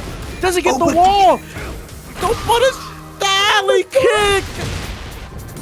What a chaotic end to that round. Yo, the fact that the wall standing 4 did not close out the round was insane from Genghis Dan. That final bit of health that was recovered by the Rage Art, paying dividends. That was 4 lows in a row. We're still poking. It's a 4 lows. Oh my god, we're chopping at those ankles. Finally going to the mid. Again. Another low. 4 lows. Counter hit shove. 4-2-1 guarantee. Back Kempo. Ducked it. Again, the string knowledge. Went for the RKO out of nowhere. Has to tech roll out. Another throw, another giant swing, not getting broken. This is with rage too. The damage is maximum. The health is even. The Kenpo backstep is evasive. And we're closing out the round with evading that back 1. Looking perfectly spaced from Genghis Dan. Oh, they rematch instantly. They said, let me get that back. Dr.theJAKEMan not playing around. We get no time to breathe. Good blocks, no punish. 4-4 neutral to the stomach smash. Iron Fortress follow-up. Going low. Deck jab. Tried it. Tried it. I respect it. The back 1 into some... and the back step into some massive punishes. Got you the round win and the game win last time. But it seems like Dr.theJAKEMan is a little bit more insistent on this time around. Going for the raw Jaguar sprint. But got jabbed out of it. The low and the stomp right after. Genghis Dan playing out of his mind. JAKEMan trying to find it. What did that little frame trap went down for a 2-1, right? Because, you know, Genghis didn't duck or punish, sidestep into a hop knee. But now Genghis got the momentum, sidestep into a sweep. Oh man, and the invasion in order to find the quick heat smash. 2 rounds instantly from Genghis. We'll see if Dr.TheJAKEMAN has what he needs in order to bring this back, just like the last game, and even more in order to actually get that game on the board. Back one and punish with jabs. Oh my goodness, down for 2-1. Gets the wall. Shining Wizard broken. He did temper tantrum, the baby tantrum. Gets avoided into the shoulder. Heat smash plus frames. Went for the knees. 1-2-1. The sweep again. Sidewall, kind of, finally a block on that down back 3. It's been kind of a hazard. But I love this tempo here from Genghis. He knows that, nice forward punish with the wall rising 1-3. Heat engager. Another C-splitter. Man. The sweep again. Man. Almost unseeable. Went for a charge up. For 2-1. Dr.TheJAKEMAN. Very close. Still has heat. Block the low and punish. Genghis puts JAKEMAN into losers and moves on to winners final. Yo, what a crazy tempo those two played at. It's spades. The ability, her coverage and control over so many phases of the game is really, really tough to deal with. However, Raven's got a lot of hard parries to compensate for all of that utility. No weapon can stop this ninja from shadow cloning out so much. Quick sand low. Yeah, like you said, Ubul, Anna has so much coverage. She has so many different homing moves and can cancel any of the strings, really, you know what I'm saying, or go into different strings. Then when you think you try to duck one, or you might just start to stand and take the chip, might get debuffed into taking more chip damage. It's just a lot to think about. Good block right there. Block into the punish with the wall standing combo, counter hit. Perfect extension there from Joy. And you know what? That's kind of Anna's big weakness. Counter hit launches aren't as frequent, but counter hit heat engagers are aplenty, namely off of that standing 2 jab, which you know that Joy's going to try and represent a fair bit. Good punish right there. That mid from that crouch is -10. Low parry coming in from Raph. Raph's been playing out of their mind today as well on the Raven. Seeing a really good showing. Exuding so much pressure off that run up trade. Trying to burn out Anna's heat. Yeah. 13 frame heat Quick smash. Very dangerous. Oh, caught him back turn. Didn't do a fast enough follow-up on the back turn, so got caught there. And Joy 1 round away from taking the first game here. Nice recognition on the side of Joy. You catch the back turn, you take full advantage. Going low. We're pulling out strings all over the place. Finally a check. That floor is ready to burst. Let's see if Raph wants to use it. Can use it. Quicksand. That's going to set up for a full combo. Doesn't have a ton of wall space though to keep the travel going. We got plenty of space to mix. 1 hit away, and the quick poke out of that chaotic vengeance will do it. Great. Raph finding some adjustment here.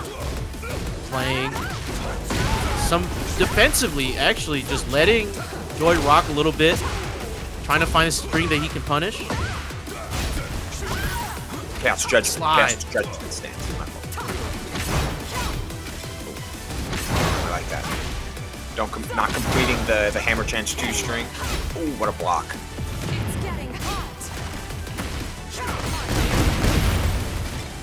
Man, oh man, DJ, the damage that came from that wall standing 4 and then the quickest low poke. Incredible. That's the power of Anna Williams. Just so much damage. Like you said, Ubul, so much coverage. Able to just get you from both sides. I mean, it's almost like she shot you with a rocket launcher. Like, oh, man. Just get blown wow. up. Wow, oh, wow. What devastation can come just at the right time if you find the opening. And Anna Williams is really good at just fighting through, even if you don't find the opening. Those low pokes are devastating, not because of the damage, because of the frequency that things like down 4 can blow you up with.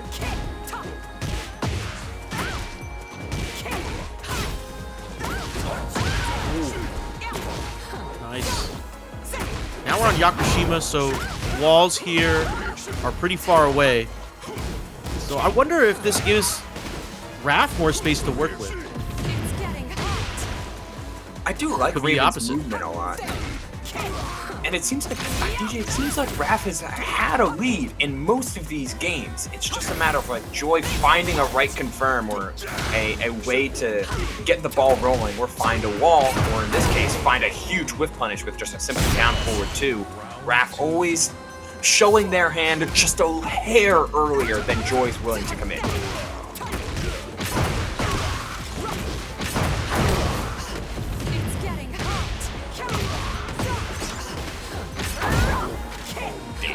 Look at the chip damage. Man,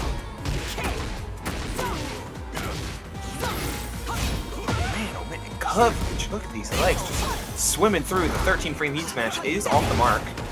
Oh, Chaos Judgment. Got the low parry. Doesn't kill though. It's a wild stand punish. And the slide. Like 4. Tried for that big, tried for a couple like big heat engages. Doesn't seem like Raph is a fan of utilizing the heat burst as a counter hit, as a armored option or a reversal option. And Raven doesn't need more of those, but at a certain point, you need to see Raph go into heat at some point. He's just never been able to use the meter. Chipping low, completes the string. Oh, there it is. Does it Debuff kill? is on. Guess for game. Slide! That's a counter. That's a launch. Oh my goodness. Rage Art through this combo, right? Have to. He dash? Spending it all. No. Tried to- Oh. Better player than me. Better than me. He found the he found the line. He found the Apologies to mix-up. Raph. We weren't familiar with your game. And what a way to get it first round of this game number 2. Honestly, that could be a momentum steal type of round if Joy doesn't find another way to lock in these heat engagers, getting the step, crushing those knees, poking right back to it. Oh. Oh. Okay, we're seeing a lot more mix here. Trying to go for the grab. Block the heat smash. Missing a couple of these follow-ups. Rage is online, and it does so much damage. Oh, committed to it fully. Tried to catch the launch at immediate timing, and that slight bit of range that it was outside of jab ranges for Anna Williams. If you may be doing that.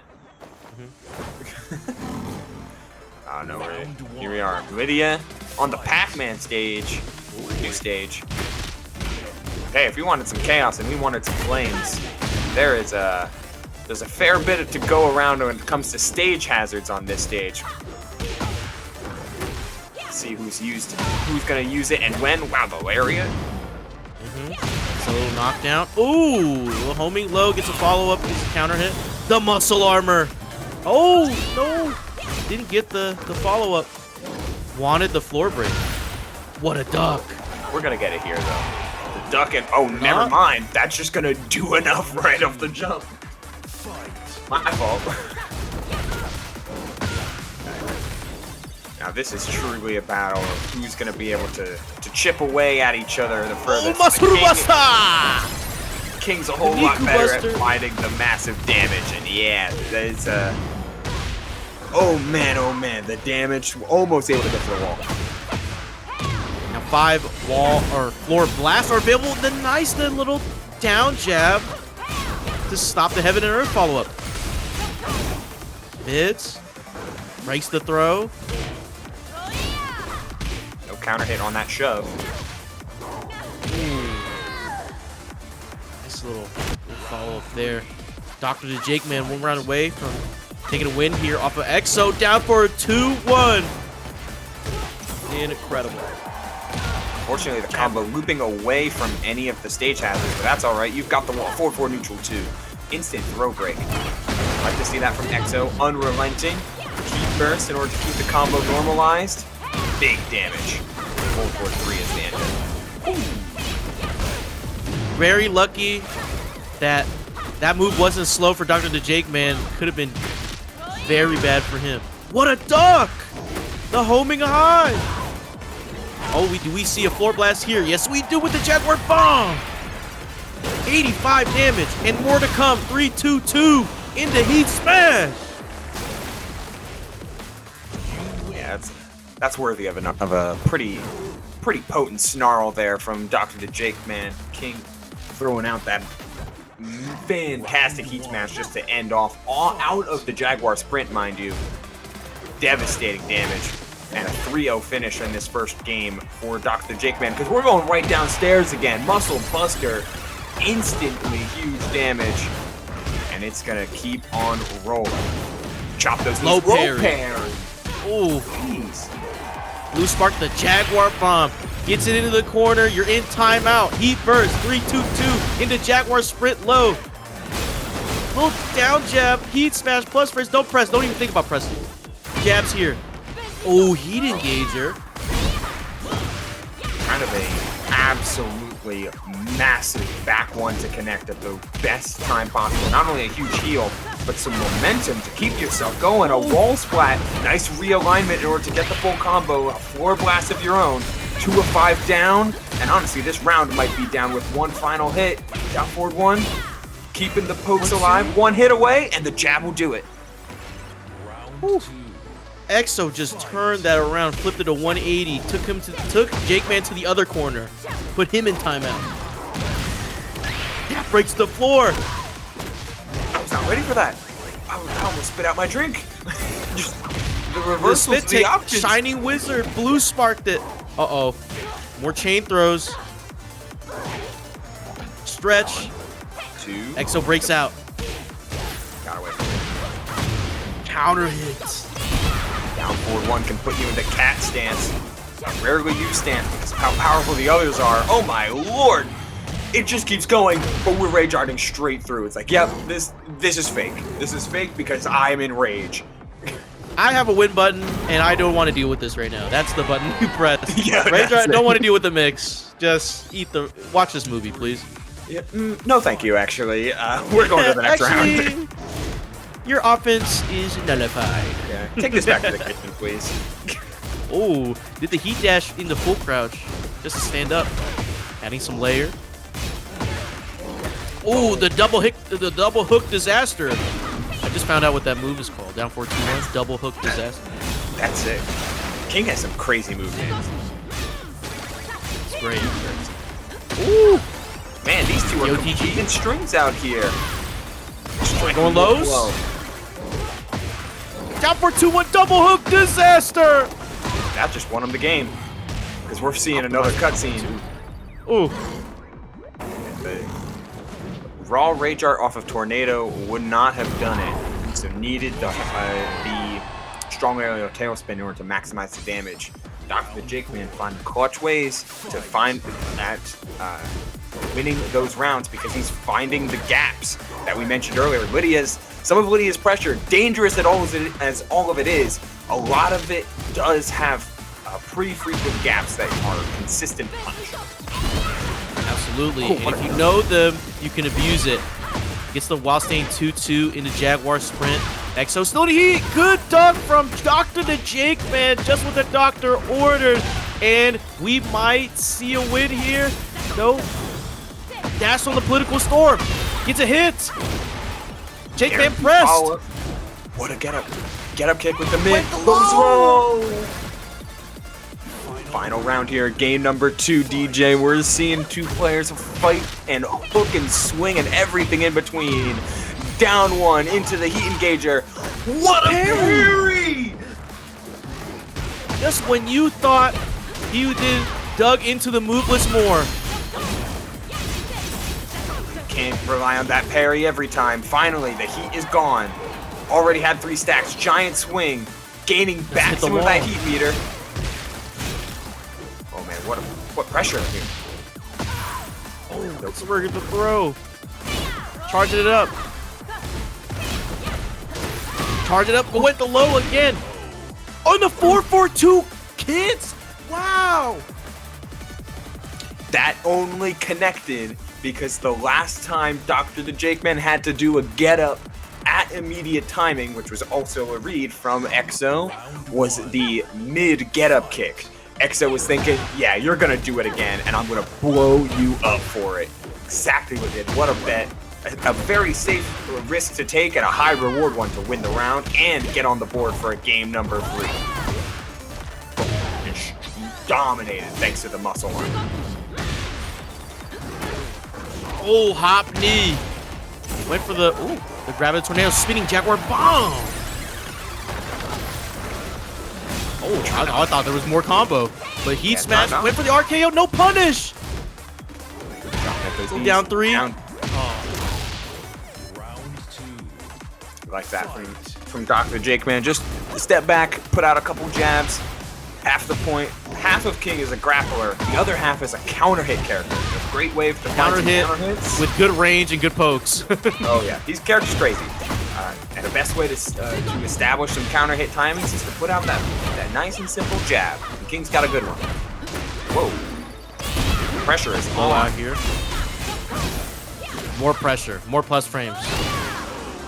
GCF4. Homing. What a move.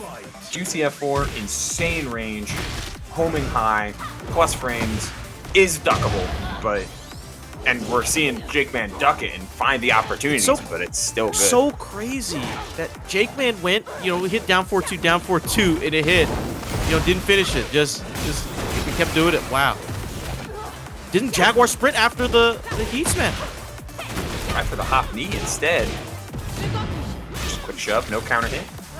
Dr.theJAKEMAN kind of back against the wall here. Meanwhile, EXO finding the time to mix, go canceling stances and then some. Completing. Oh no. Oh lordy. No way! JAKEMAN rolled out the way in the back 3! The leg drop!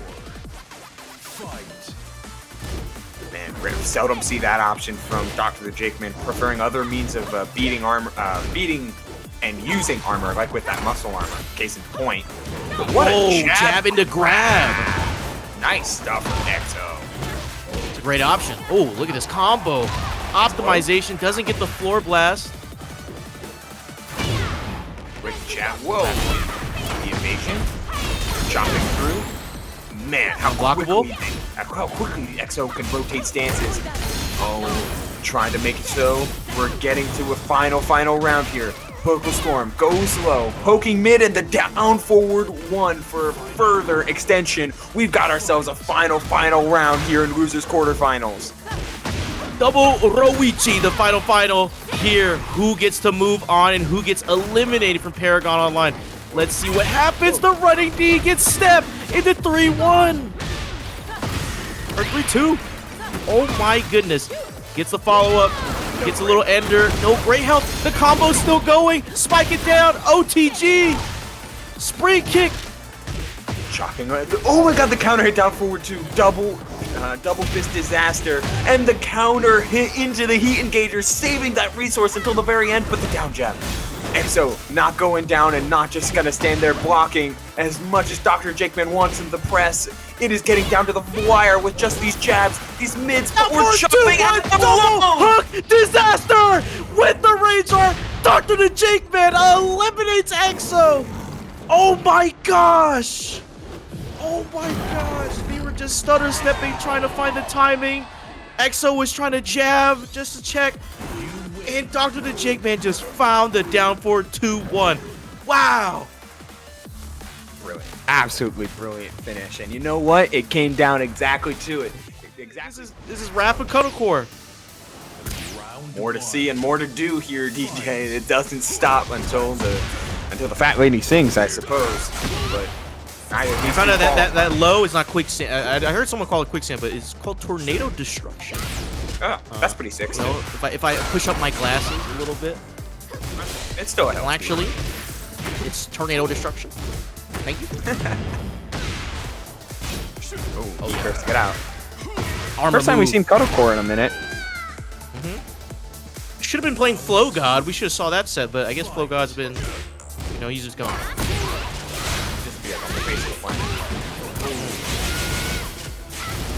control. Cut things down. Heat burst. Maybe there's disturbance in flow for Flow God. He had to go address it. Ooh, the rhythm just wasn't right here. Yeah. Ooh. Finally, we're seeing Raph like get into heat state with time on the clock. Oh, what a block and punish. Got a lot to make up, but those shadow cones are going to help recur some of this heat meter. You got a chance to heat smash here if you get the opportunity, and there it is. I think Cuddle was floated. It doesn't get the full damage here, so scaled. Both enraged, no heat. We're playing Tekken 7. Slide. Oh, whoa. Ain't no way. What? Ain't no way. That's a confirm? No way. That's a. You can do that? That's possible? Wow. Oh my goodness. That's a combo. That's a natural combo. You can do that. Shout out to Cuddlecore. They know they are locked in and seeing exactly where they confirm, and you know what? Exactly where the windows are to make sure you win the round right then and there. The UTG's not gonna hit. Nice little tech roll, but the sidestep war goes in favor of Cuddlecore again, putting those chainsaws away to maximize damage some other way. Cuddlecore. After that first game against Tenno, Cuddlecore just becomes a different player. Absolutely phenomenal. Look, flying around, representing these options. Hits a little mid, blocks the low. Oh my goodness. Okay, it was an unfortunate punish though, just a while standing 4. Whoa, huge wall rising option there with the mid from Raph. Try to gain some momentum here. The heat engager will certainly do that. Heat for heat. The Cuddlecore spends it first. Just hello world over and over again until someone hears her. Cuddlecore goes up 1 against Raph. That's tough. Got caught by like the stray hit of the first hello world, and then off the knockdown, the second one is a guaranteed mix-up. Raph went for the low block. As it goes, the 50-50 sometimes flips the other way. Oh, didn't finish for the low. Wait until we're up close and personal with these chainsaws. We're sweeping down, just barely out of range, but hey, Cuddlecore, man, Cuddlecore does not stop. She's all over you and then some. Yeah, Cuddlecore is just not letting Raph breathe at all. And we've seen Raph. Raph likes to play a little patient game. You know, he likes to do little pokes. He likes to have a setup, but Cuddlecore is not having any of it.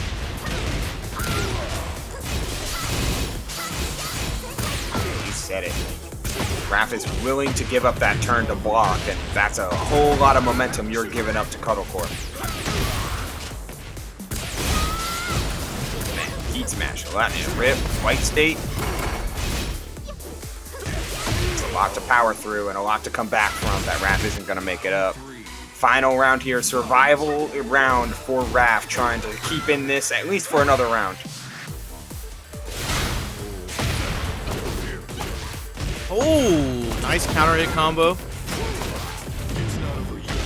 Still going with the heat burst to continue it. Oh.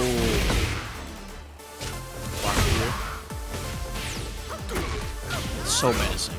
Good duck on the high, but no punish. Oh, 4-4. Yeah, that's gonna do it. This should seal the round, and the fate of Raph closing down the round. Closing down the game. 2-0 to losers in losers quarters is Cuddlecore. She will be the final member of our top 4 here this evening. Cuddlecore and Dr.theJAKEMAN in the Zaibatsu insurance or something, you know. Well, let's be like, she doesn't run on oil. She runs on nanobots. Like, that's all nanomachines. She's nanomachines. Yeah, that's why she regenerates her arms and head and stuff. It's nanomachines, son. Play college ball, you know. But anyway, Ryan blinking like, no, not like this. What? What? Please stop. Get stepped on. Joy in the slide, shooting the rockets, and a heat smash. Kadoosh. Man, Not only can Anna go toe for toe with the poking game that Feng has to offer, and as I keep highlighting it, it's like it's just so effective between the variable poking and spacing that Feng has in their arsenal. But Anna has the explosiveness to back up all of those pokes. Ro, you said it. You self-snitched. So, that's on you. That's on you. Blocks the heat smash, Iron Fortress right back. Ooh! Gets the wall splat. Into a little combo. Plus frames. Tried it down back 3, but floated over it. Fight. That's what we're doing there from Anna. She's trying for a quick forward 4-2. There it is. What? Oh, The full crap, 1+2. Man, oh man. Block Iron Fortress, no punish. Lift kicks. Tornado launch. Burst. Oh, sure. That wall breaks. Wow. This is all off a tornado combo. Yeah. Oh my goodness. Heat smash. Oos. Gets the wall again. Plus frames. Oh, Sidewalk the whole thing. Disrespected. He said, "What are you looking at? Give that woman a map." Where are you going? Chose a rough punish though. Genghis had to play an extra mix-up. Either way you take it though, 1-2-2, back turn. Likes to play the back turn mix-ups, not completing that 3-3 string. Genghis though, opportunity, has the health lead, heat burst, this guarantees the wall, C-splitter, guaranteed a follow-up after, and the mid follow-up. Genghis storming back for 2 rounds. My goodness. Oh, gets the heat engager here off the counter hit. Got a block, but I don't think the right punish, or maybe a little too slow. There are many of Anna's lows are -15, but the 3 of them, down 4, as we see the heat smash follow-up, down 4, down forward 4, and down back 4 are all similar low pokes with the same foot. However, only down back 4 is not launch punishable, while the other 2 are, if you're on point. As for why it's not launch punishable, that's a good question. But it is. That's a really good question. Harada, can you answer? Let's get an open inquiry about why that is not launch punishable. Oh, nice third rate. Oh. Gets a punish off the heat burst, Iron Fortress. Oh, try to walk, but that power crush hits to that side. Quick step back, just a quick wall rise punish, and again, checking low, going after. Another guaranteed heat engager, massive damage, committing to the hammer chant string. Oh, knew the low was coming. Don't heat. Oh, what a whip punish. That's crazy. Oh, no finish on the combo and pressed. Wanted that extra bit of distance to try and get the wall after, but barely missed after the with the micro dash maybe not coming out. That's tough. Whoa. Sidestep 3. Good sweep. Gets the wall. Finish it with the Iron Fortress sweep again. The baby tantrum. Almost completed it, or did complete it. Good blocks there from Joy. C-splitter. Wasn't after a combo, so no guaranteed follow-up. After down back 4 into the wall, down back 3 into wall rising 4. And Genghis never one to quit too early. Once again, down 2 rounds, but that's when he does his best work. That sidestep down 4-3. Pushes Joy to the wall with a combo. Going through back turn lows again. Low. 3 lows in a row into a throw. Ryman accidentally again. Sidewalk. And the TR Iron Fortress. The cold shoulder. Iron Fortress putting this mistress in distress. Down forward 3 to keep it going. Finds the wall. Heat burst. C-splitter whiffing though. It was a weird sidewall hit, not a clean wall splat. Down back 3. Ooh. What a block and launch. That Rising 3. Yep. Nasty work. Nasty work. Genghis Tying it up. down 2 rounds, both games, brought it back to a round 5, and this time got the good ending for Genghis Khan in order to bring us to a round 3. Remember, this is still first 2-3, so plenty of rounds to go, plenty of games to go, but it's nice to go to a 1-1 as opposed to really put your back against the wall.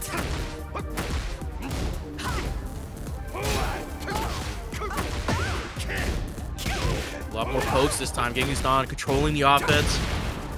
Oh, but one little wine opener. A lot of quick jabs, a lot of extra plus frame setups in the C-splitter. Iron Fortress, threatening further strings. Nice blocks, and then the mid and supposed to that hammer chance low.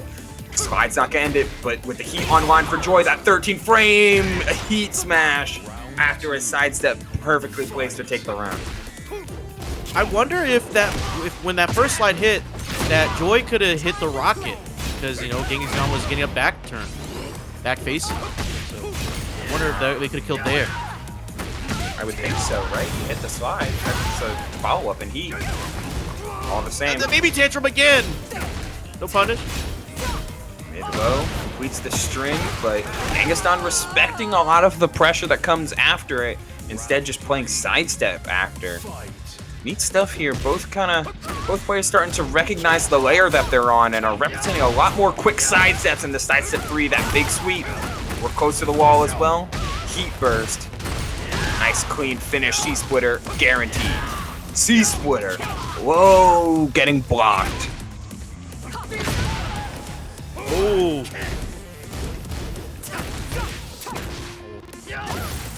Went for the little sway in as well. Down back 3 gets blocked. Breaks the throw. Armor move. And the heat smash. 13 frames. Too fast. Absolutely brutal. Oh man, we've been worrying so much, and everyone here has been seeing all the strings and a variable stance offense from Anna. We have yet to see much of the full crouch stuff. Full crouch down forward 2 is a great starter, but Genghis Khan finding their own way back. Lots of plus frames. Another low block. It's crazily scouted from Joy. Finds the wall. Look at this damage. Oh, that's a spike. That's a bound. Gets the wall again. C-splitter. Oh, throws. Iron Fortress. Joy tried to walk away. The heat dash after is certainly nice. Chipping away, gets her out of heat, and completes the jab string. How about that? Final round again here in game number 3 between these two. Nice. Yeah, don't mess with the Iron Fortress. It just keeps on coming. Backswing blow. That's a nice punish. Good spacing from Joy. Down forward 2. You're getting the full wall carry with it too. Heat burst for extension. Sliding in, blocks the rockets. Blocks the rockets again. Try to go for down back 3, but the rising 3 gonna take it. Joy is now in the lead, 1 game away from grand finals on winner's side. All right, Genghis Khan after 3 round 5 games in a row, maybe doing some reconsidering. Either this is a stage change or a character change, or both. Well, definitely both. Gotta be. Yeah, we gotta see what we got, you know? Man. Anna Williams, what a character. So much to worry about. Feng offers the same concern in a lot of ways. Feng's poking is just so good, but the extra... Oh, it is a character change. Going to the Lidia for Genghis Khan. Trying out something different.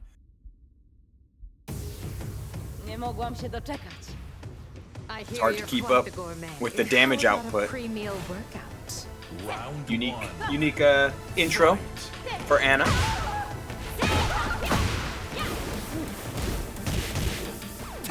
Apparently, according to Prota, Anna is of the Tekken cast, is the best chef among them. Oh, really? Yeah. That's interesting. Neat little tidbits. Yeah, And a little lore tidbit for you. As Joy's trying to cook, but Genghis Don is getting sidewalked as we speak. Cooking successfully, it seems like. One hit away from winning this round, but the Striking Wolf and the down forward one. But not enough health regain from all of that in order to survive the wall rising 4. Wall here, blue sparking. Execution on point, good block on the low. No punish. And Joy has got these lows counted. Wow, ducked. Genghis has to know that Joy's been ducking a lot. Has to represent more mids. At this point, it's become a neat game to where how often is Joy ducking on reaction or anticipation, and how many of these are just pure hard reads. Oh, but that step was pure hard call out from Joy, getting right by after that charge up off the QCF 1+2. Finally, Genghis counter his chance. Yeah, this is set point for Joy, survival point for Genghis Don. Political Storm just lets it rip. Doesn't get a wall splat. 4-4-2. Into Heaven and Earth. More Heaven and Earth stuff. Charging it up into the low. Try to step away. You can't step away from that. Perfect round for Genghis Don. Brutalized. You know, you wanted Genghis Don. You wanted Genghis Don to have all of these mids and then experiment with some lows, and that's what we're seeing. Mid crush again, and a Striking Wolf low just in time. Oh, man. Genghis Don does their best work down 2 rounds. It is fiery comeback after fiery comeback for this man. Genghis Don, Unk has the download, and are we seeing it here? Heaven and Earth, one final mix-up, plus frames into the low. Woo! Finish the string. Genghis Don ties up this set. We're not done yet. Winners finals is going to a deciding game 5. Round 1. Fight. Brutal, the change-up from Genghis Don there. It's like, you know what? I'm going to get all 3 of my stacks, and then the game will really begin. Nice sidestep there on the forward 2, though. Not going to let her get into 4 stance for free. Heat first. Needs to find a way into... Yeah, that is more worth it to Genghis Don to get that first stack and let Joy find the sidestep punish, because you are drunk. That is inevitably your win condition at this point. Nice homing low. Gets a float. Pickup. Block the low. Punish it right this time in the sweep. Joy draws first blood in game 5.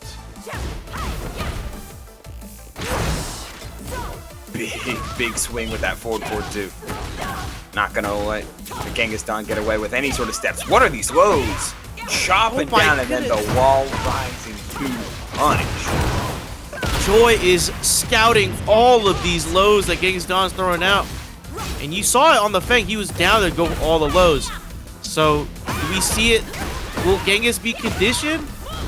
Or does Joy refuse to be conditioned? Wow, the slide! Done fast that time. Genghis Don finally had a chance to get some momentum going. But the slide comes in.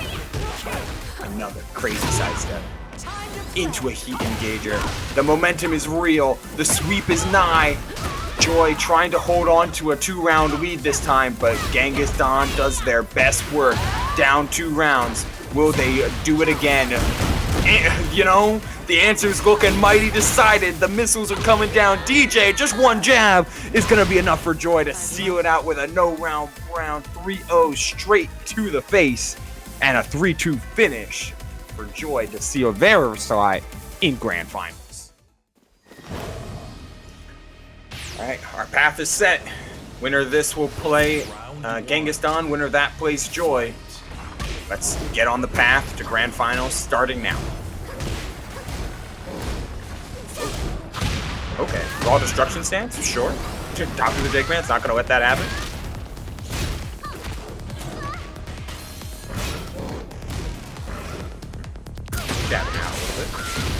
Ooh. Yeah, went for the lows. Just Jaguar sprinting in Cuddle's face. Cuddle not afraid. Yeah, up forward there's 4. a distinct lack of fear going on between these two. Jaguar sprints, stance changes, just quick shoves. These two are seemingly pretty familiar with how each other want to go, which, I mean, makes a ton of sense. Jab it out. Playing small. Until you find the big hooks. That down forward 2-1. Counter confirmed, but no dropping the combo. That's a pretty big loss here at this stage.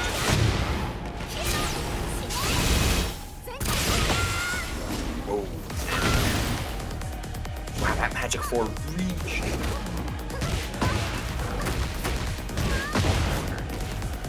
Cannot afford to drop this combo. Instead, realign into the giant swing. Okay. 2 rounds quickly to Cuddlecore. Round 3. That big mid from full screen. Hard to keep up with. Cuddlecore's not playing around. And these two have fought each other before many times. And usually, JAKEMAN gets the better of Cuddlecore, but I mean, I think it's pretty even between these two players. So Cuddlecore just on a mission, on a warpath right now. What a walk. Oh, and then the run after to try and maximize the punish since Cuddlecore starts in a flight stance after the heat smash. Oh, but the down 4 into the 1+2 update for the head spin. Yeah. Cuddlecore not letting up on the gas at all. I have not seen Cuddlecore slow down since that first match against Tenno in ladder. Yeah, it was the one round against Tenno that was 3-0 in pretty handled fashion, and then Cuddlecore said, "No, never again." I've not seen them drop a game since. Granted, they did start off in loser's side here, but all the same, it's been a crazy run for Cuddlecore, at least in this top 8, looking so good. Trying to keep the ball rolling. 2-2 punish. Oh, trying to do that little down 3, but gets hop kicked instead. Cuddlecore pushing it to the wall, into the corner, stopping it down. Good block on the low. Down 4, 1+2 into the magic 4, keeping all the frames plus. Magic 4 on Alisa is only -5, so you got to be careful about what you pick afterward. It's pretty. Well, you do lose some frame traps, you know. Wow. JAKEMAN threw out the down 4 2-1. Thought Cuddle was gonna mash into it or move into it, but Cuddle staying solid. Counter hit shove into forward 2-1. Oh, went for the grab. Whoa. Oh, the heel kick. Putting extra sauce on that mix-up. Trying something different. Sees the warpath that Cuddlecore's on. 10 hit. We're really trying it. Oh, and a nice step around. And the heat dash punish. Gets a full Jaguar sprint, charging it all the way up. It's giant swing, and this is gonna do it. Yeah, it hits the wall. Yeah. Ooh. Damn. Hit the cop car, man. Yeah, cops aren't gonna do anything about it. It's New York. That's real. It's like, hey, man, just fight it out. Yeah, just, you know, let them settle their differences. Yeah. The robot lady and the Jaguar. Like, I don't think they have a protocol for that. I Like, all right, man, if you guys want to press charges, we'll be here, but you guys can just fight it out. Yeah, I don't want to get in the middle of this. Like, you got it. Yeah, there's a lot of paperwork. Oh. Rage art beats. Yeah, right through the Jaguar. Follow up Jaguar move. It's a lot of damage. I think this equalizes the health. And it guarantees a heat going into heat for Cuddlecore. Tries for the mid follow-up right after the heat smash. Not a natural combo of the down 4, but that quick full 2 is gonna get you right in there. Cuddlecore showing dominance right here, but JAKEMAN breaks the throw. Low parry.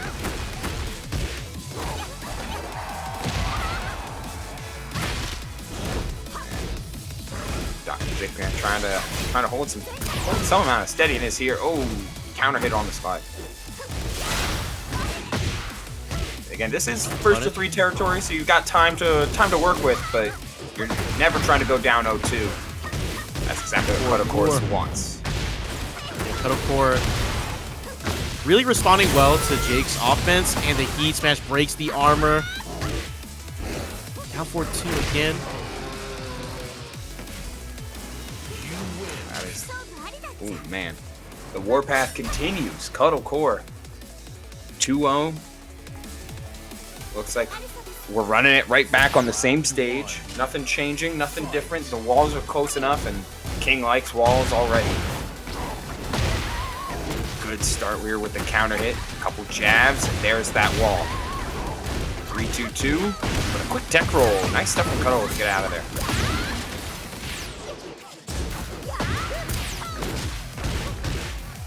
Duck and launch. DJ, we're seeing Cuddle just unfettered and unrelenting. I love the delay get up from Jake, but the health is just so far behind. Needs that heat engager or something to regain health, but Cuddle is not gonna give it up. Cuddlecore just staying solid. I don't know what to say. Gets a counter hit there, but I think that's down 2, down 1+2. Something similar. Check it out. Something's gotta be something. It's one of those. Chainsaw sweeps. Went for the low at a Jaguar sprint. Wave dash. Ooh. Muscle armor gets the heat dash. And we're gonna see a combo here from TheJAKEMAN, Dr.theJAKEMAN. Like he down back to me. Oh, maybe. Oh, okay. Yep. Did it a little earlier time. The drop kick is gonna connect on the tech roll away. TheJAKEMAN making sure he's maximizing damage. And then some. Quick 41 on that counter hit. Ooh, and a quick, a whole lot more than 41 off that counter hit. Down forward 2. Heat burst to realign. Not gonna get the Jaguar sprint after because of the sidewall. Nice. Heat smash plus frames. Went for the mid. Ooh, a little down 1. Down 4-1. Nothing crazy. Sometimes the best way to counterplay the maximized, like, high octane offense is just to play a little small Tekken. Playing small Tekken never hurt nobody. Except your opponent. Oh my god. That muscle armor got chopped up. Of course, you're in rage and in heat now, gonna get all of that health back thanks to this combo. Oh, and a giant swing not broken. You get the wall. Oh, you just don't miss. You just don't hit the tech. That's tough. It's tough. Not going down quiet. I think it just kills. I don't know if you could you tech that. Maybe. I thought you could have, but maybe there was just enough damage anyway with the rage boost. Yeah, maybe. Oh, we just rematched same stage. JAKEMAN feeling good. Maybe brought some momentum back on his side. Oh, just throw out the 4. Quick check. Don't duck in front of me. Don't duck. Don't duck so I can put out my magic 4 and play off my plus frames. Oh, little Jaguar step. Gets caught on the heat dash. Wow. He's into the corner. Is that the unblockable? Oh, wow. Cuddlecore's diving into the move list. Unfettered. Running 2. There's a nice duck for Dr.theJAKEMAN, but man, it's been tough to find windows to duck. It's been tough to find windows for any offense. Tries for the bully sparks on the giant swing, but that's a sidestep and a magic 4 from Cuddlecore. Unrelenting. Rage art. But she's blocking. Panic rage art. That is a sign. Or maybe misinput, but still a sign. Cuddlecore set point to move on to losers final. To face Genghis. Trying for everything now. Forward neutral 2, but we're back into the Cuddlecore show. Side step hop kick. Yeah, this finds the wall.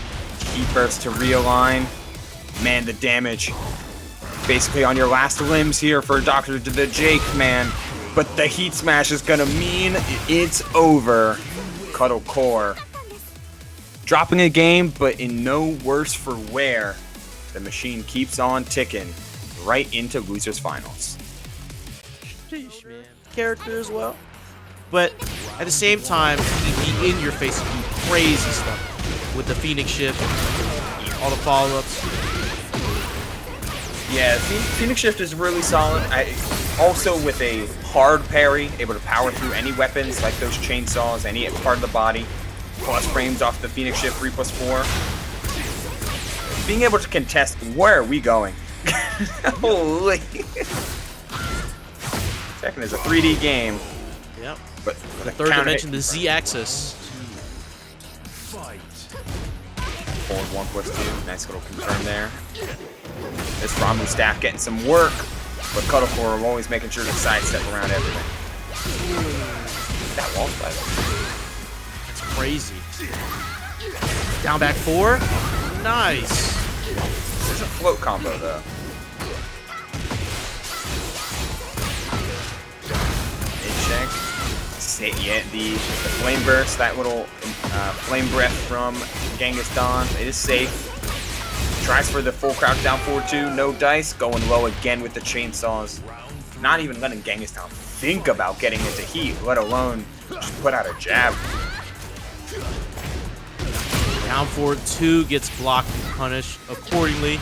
The shoulder charge, more plus frames, you can't get out of there, gets a wall splat. Whoa, interesting setup, blocks it down back 4.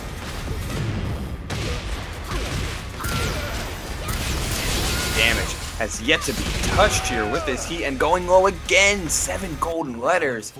Genghis, you can see the reason that they picked Clive in the first round. Instant 50 damage. But you're also seeing kind of the cost of picking so many different characters in bracket and into such specialists. The unfamiliarity and the slight hesitation between a lot of decisions is really starting to show. Oh. Ducked under, just threatening the full crouch. Does a little Teddy down 4.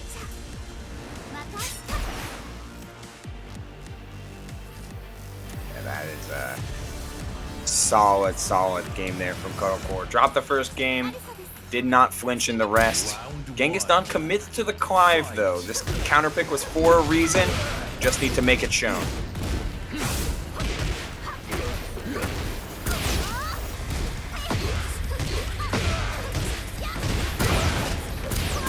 Gets the wall, stomp it down.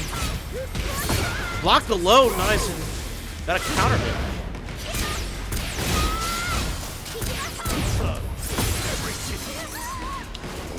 Big parry. Representing the... Oh, get over here. Quick little flame. Tries for the low. Looks for anything to get started, but hey, you're willing to take that grab. I almost want to see them represent the parry a little more. Okay. Big hell sweep. Get Torgal involved. Flame bash. The Final Fantasy Demon Breath. Phoenix shift. Into more mids. Gets walked in a wall splat. And finally, Genghis getting a chance to play offensively with heat online. Still has it. Heat string, chooses to not go for it and spending the heat smash on block. Trying to cut things down, put a block on the slide. Cuddle Core not out of it. Try to back 1+2. Hit the down back 4. The ballerina spin. And 1+2, the flame bash. You got to be careful about how you spend your turn when you're at range 0 like that if you're Clive. Whoa, the quick down forward 2. And yeah, optimized combo. Getting a couple extra hits in, finds the wall. Nice ender.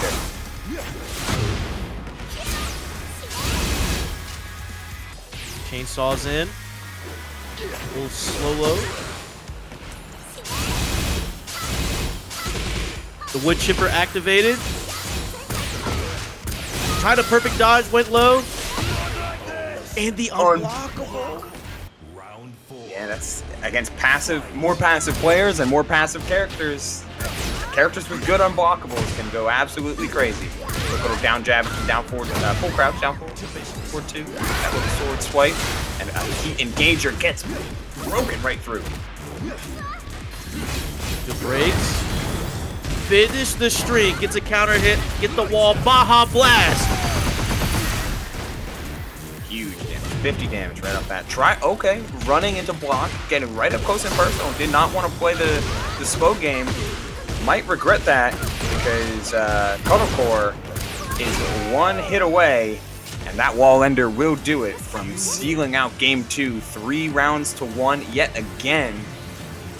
Genghis Khan, see if they consider swapping either stage or character. Stage is going to change. Swap. Yeah, I'm thinking character. Who do you think I he don't switches know. to? I don't know. Because, like, Lidia feels like if you're trying to keep up with the damage, Lidia feels like that's their character for a damage war and a damage race. But Lydia's full damage output requires a little more setup. Feng is great at poking, but can get opened up at max range because Lidia chases down characters so well, so it's hard for Feng to take advantage of his back steps and back sways. Get ready for the next battle. Yeah, tries to win the damage war.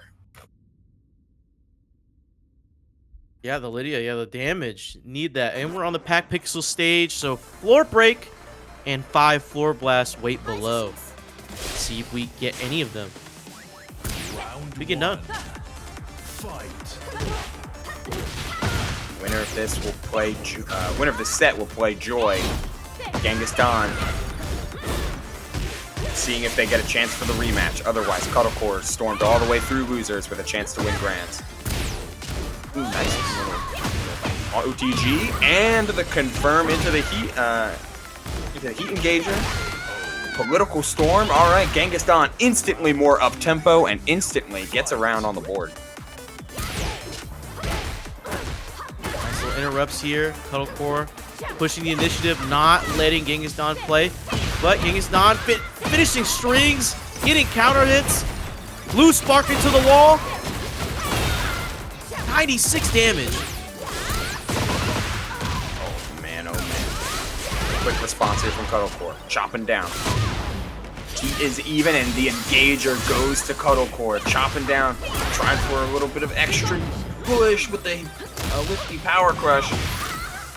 Counter hit throw not getting broken. Tried to guess a quick get up. Heat smash.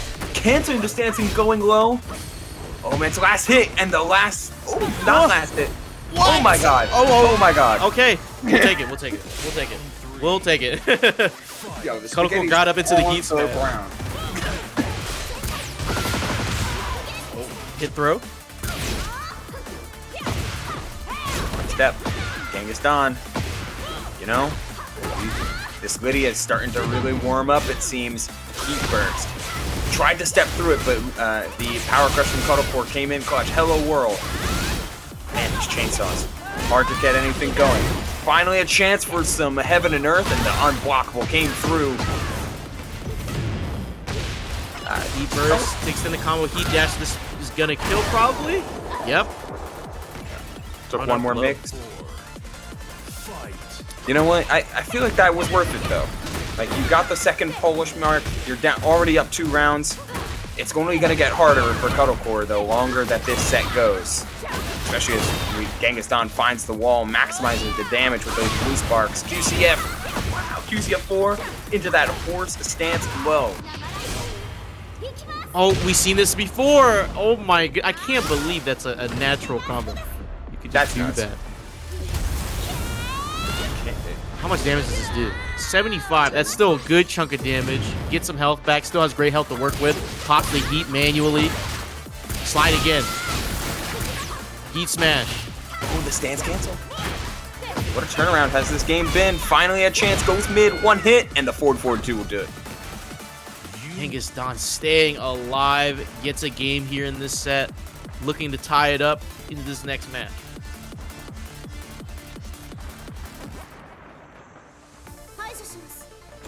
Ooh. Unflinching, unwavering though was Cuddlecore.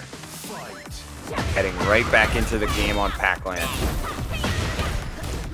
hello. That's what I mean. These are two experienced players. They travel a lot. They play. Yeah. You know, so this isn't new to them. I bet both of them are not shaken. I've watched Genghis Don at Texas Showdown mid-set. In between sets, this guy goes to the edge of the stage, grabs a pack of Cool Ranch Doritos, and starts sipping on a beer. As unk as you can get. Actually goated.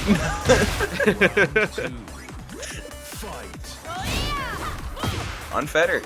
Unwavering is what you need to be whenever you're down any rounds or games. And I've been seeing it all across this entire bracket. Genghis Don does their best work when down 2-0. Normally it's rounds. This set it was games. But they're on a pretty solid warpath right now. That heat dash. Gonna get the combo going. They are down in health here, but have got plenty to spare thanks to all these combos and strings landing on block. 1-2-2. Cat stance. 1-2-2. And the cat stance follow-up seals the round. What a shift in momentum. Genghis Don, one round away from tying up this losers finals. What a sidewalk there from Cuddlecore. Gets the up 4-4 into combo. The slide. This carries to the corner. Another low. Real low. Counter hit to follow up. Caught him on the charge. Cuddle challenging. But the political storm off the whiff punish. Heat dash guarantees a follow-up. One more in order to take this game, and does so with the simple 2 jab string. Genghis Don, unfettered. It's the swap to the Lidia in the final hour, and it is working like a charm. Cuddlecore taking a moment, reconsidering the stage choice. Just getting Sometimes that's what you got to do. I mean, even though this is an online tournament, we're not, at a venue. You know what I mean? We don't need to do no button check. You could still take your time. You could take your time, switch the stage, even sit. I believe, you allow, what, 1 minute and 30 max? Sit, chill, Yeah. rethink your options, see what's going on. You got those 90 seconds.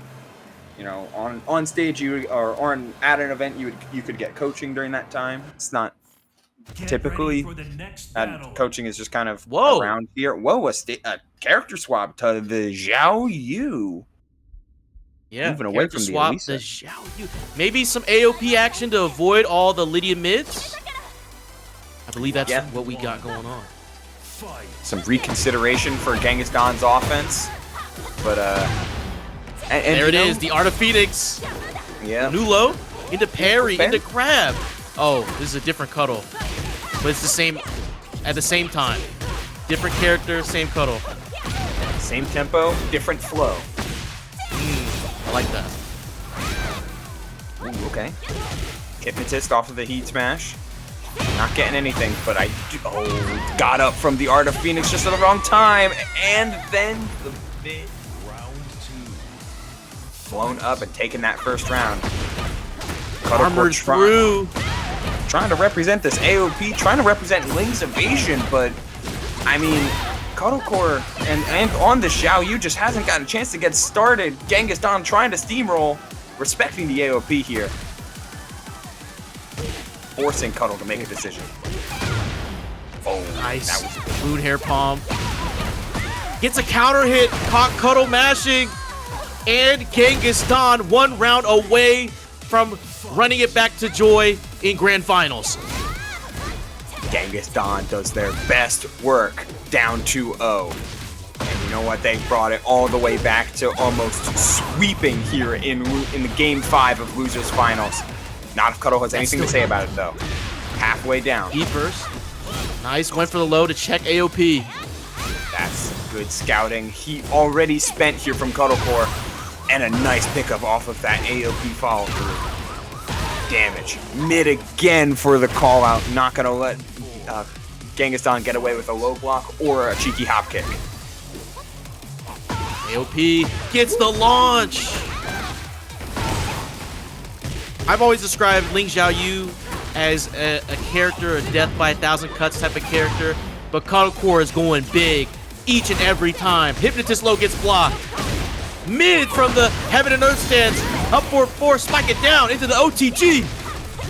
And that got Genghis done all of the stacks they needed on this install. They're fully powered and ready to go, but the launch calls out the forward movement, and Cuddle charging up Hypnotist. Goes to the mid. Counter hit launch. This could be it. Blue Sparking gets a sidewall. Didn't have the space in order to go for the full combo. Instead, we get this last hit game. Quick counter hit. Needs one more. With the evasion from Xiaoyu. Hypnotist mid. Running 3. Into the low. We're going to a final round in losers finals. What a storm back from Cuddle Core. Needed a moment to adapt, but eventually got there. Got Genghis Don to slow down. But how slow can they really go? Another follow-up. Looking for the horse stance 3. Doesn't find it. Punish. Oh man, the damage is starting to stack up here. DJ, the political storm. Catches it. Down Spike it down. One pixel. Still has heat. Slide for the AOP. Going low. We're chopping low here as Cuddle Core. Heat burst. Trying to gain. Ooh, getting scared. Oh, we're keeping control. 4-4-2. Tries for the pin. Back one whiff. Cheat dash. Cuddle Core remains in control, but compresses too early, and Genghis Don seals the round and seals the victory. The Lidia from the jaws of the feet. And gets into grand finals here to run it back against Joy. Going back to the Feng way. But it's that same old Anna going to the beach. Oh, okay. Setting up the debuff, and here is the launch punish. Quick down forward 2. Getting that wall. Joy has seemingly been unstoppable with this offensive flow and the amazing reactions on ducking low. Joy has had all bracket. Genghis Don gets a chance to see how well they can keep up. Down back 3. And Genghis Don just going for all the lows, and it cost him. Like we saw in the winners finals, Joy was really onto the lows, looking down there at the feet, right? Right there. Fox down back 3. Gets a punish. Up forward 2. So I wonder if Genghis Don will still go for lows. And it seems like he is. Yeah, you have to insist upon low pokes for Feng. Lows and like highs into stance or back turn are so important. The backswing guaranteeing the Iron Fortress. Going for a couple headbutt into down back 3 again. Sidewalk. Oh, try to do rising 3. Whoa! Down back 3 almost had like a little float. Oh, the dice check. You are still plus a little bit off of heat burst, but the trade putting out just enough of a poke there for Joy to take that round. Low again. Joy's just looking down there, not giving Genghis Don an inch. As he keeps going for it. There's got to be some layer to this, the mental layer. The mental stack! Back Kempo into the launch! I would almost expect Genghis Don to try and be a little bit more careful off of their, off of the lows that put them in the back turn, instead prioritizing just like focused checks instead, as you know, the slide into those missiles. That's gonna end the round and end game number 1. Joy on an incredible run. Topped out on the ladder. Hit the top 8. Running everything. Now in grand finals, Genghis Don. I'm thinking it's the Lidia again. It has to be. He was cooking. He switched back to Feng Wei. He's got to test it out. Yeah, I think at this point, like, test it out in game number 2, so that way you can make a final decision should a loss happen in game 2. I mean, we could also see the Clive. Get ready for the next well, battle. nope, it's Lidia. Yeah. Oh, and we're on Yakushima, biggest Big stage in the game. So walls are, they're not non-existent. Double negative there. They're there, but pretty far out. Yeah, practically an infinite, but it doesn't have the same ring to it. What a walk, but no punish. Heat Engager off that down forward 1, confirmed. Oh, cancel the mid. You see that? Only did the first hit. Yeah, that's some counterplay. what Genghis had been doing is like going into Heaven and Earth stance to get the stacks up early and often, but Joy had been punishing early. Can't just letting the fastest move rip and then canceling it means Joy has less of a punish window. And hey, the health values show it. You get the stack and you keep your health because Joy chose the faster punish. Nets you around at the end of the day because you're keeping up that damage output. 72, 82 damage, and we're right back into the flow. Jabbing and gets a heat engager on the counter hit. That's crazy. My goodness, all even that crazier. damage and the running tackle. Round 3. Fight. Talk about the snowbally effect of Lidia. Cannot go understated how quickly Anna can end a round. Joy just not letting up, just picking the right defensive options. But I'm wondering how Genghis is going to get in here. What a block on the low. Guessed correctly? Or saw it or reacted to it? A lot of Joy's offense, though, it starts from a keen defensive read. Whether it be a sidestep, a sidewalk, a low block, it starts there, and then it starts to flow. Not off of like a check into taking their turn. It's a big difference just of like being right and the amount of frames you get off of being right versus finding a window. Oh, nice low block again. Sometimes you just have to live with it when you're playing Lidia. Because you just want those mids to hit, you want them to try to duck and be scared, but Joy is not scared at all. There's something to be said about conditioning by success. As Joy takes the round here, you cannot stay away from insisting upon these lows because that will inevitably get you to an opening where one of those powerful mids or powerful launchers hits. But Joy, unfettered, still finding these sidewalks, these windows, these gaps, pressing a little too soon there, but it's still fully in their domain. Spring kick into unblockable in the Heaven Earth. Dodged it again, walking the stance transition. And this should end the round, yeah. Heat burst, has the heat dash, maximizing damage. Joy is so quick to pull the trigger on a defensive read, whether that be a side step, a side walk, or a block low. And on every single time, Genghis has been trying to do that like QCF 1+2 like charge up follow up. It's like, no, I'm sidewalking already. I'm already getting out of there. You have to chip me, and you have to make sure I'm not just ducking in order for you to hit your mids. You have to make sure I'm not walking too, and that's a whole lot to try and slim down for Genghis to maximize their offense. Man, we get Phoenix Gate here. DLC stage. Wall blast available in this first section, and a floor blast available in the next. Oh, you can launch already. I do like that Genghis is sticking with the Lidia. I think the Lidia has the most game in a matchup like this, because with how Genghis has been playing it, you're just trying to match blow for blow, toe for toe sometimes. And Lydia's got that in spades.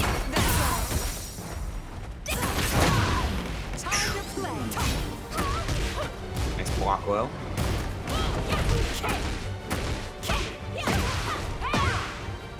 Chopping low at that. Trying to maximize some of these punishes. Oh man, Power heat burst through. That was still a ton of damage to take though. Very much so. Mids out the Heaven and Earth. More stances. Interrupts. In went low.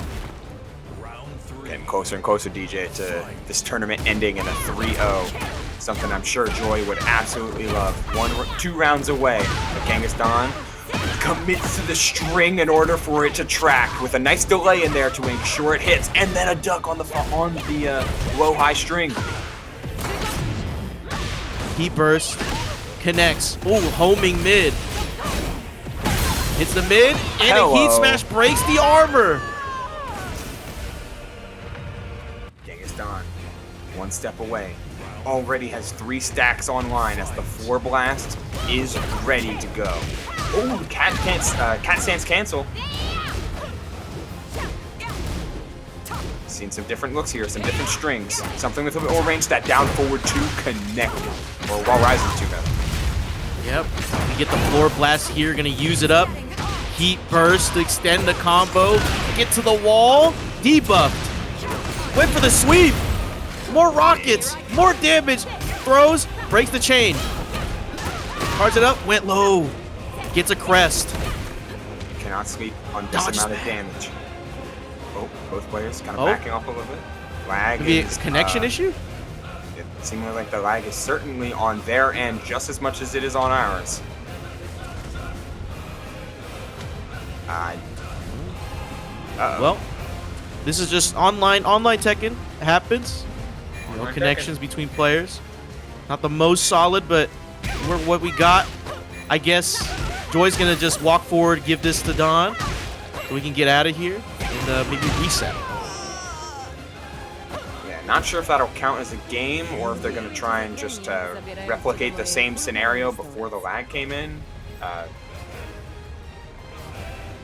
Yeah, we're gonna work through it. But appreciate everyone in chat sticking with us. It's been a great night of Tekken. Shot by a Round 4. rocket, a missile, just straight to your abdomen. And here we are, back again, round 4. A chance for Genghis to just end it out right here, right now. Or, excuse me, stand for Joy to get to a final round and end the set 3-0. But Genghis is looking for that 4th game. We get a wall carry here. And this is favorable, but the sidestep up 4-4 gets a spike down immediately for the ground punch. Cuts the combo off early as well to guarantee the 3rd and final Heaven Earth stance. Ooh, 4-4-2 out of range. What a sidewalk. Not gonna guarantee the finish though off of the heat smash. Oh! Instead, Genghis finds the hop kick, goes right into Rage Art. We'll see if it's enough. It probably will be. Fight to the Odore! Oh yeah. That's for Poland. That's all for Poland. They're gonna go eat. They're going to eat too. Round 1. Fight. Palace. Oh, what a counter.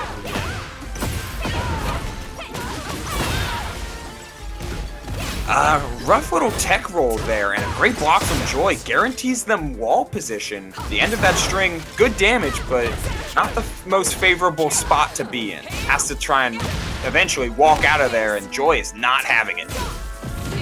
Joy playing really nice here. But the heat burst, techs the throw. Run up jab in the heat smash. Unblockable. First stack online. Oh, trying to get in there. Nice Ooh, shutdown counter from hits. Joy. Round 2. One Run quick up, jab. down for one. Fight. Oh, dodged away! Nice, representing that option now. So, That's big. Joy has something to think about every time that string happens. Good duck! Hammer chance 2. It's a mid-high mid string. Its 3rd hit is steppable, kind of, but the 2nd hit absolutely duckable. Nice throw break.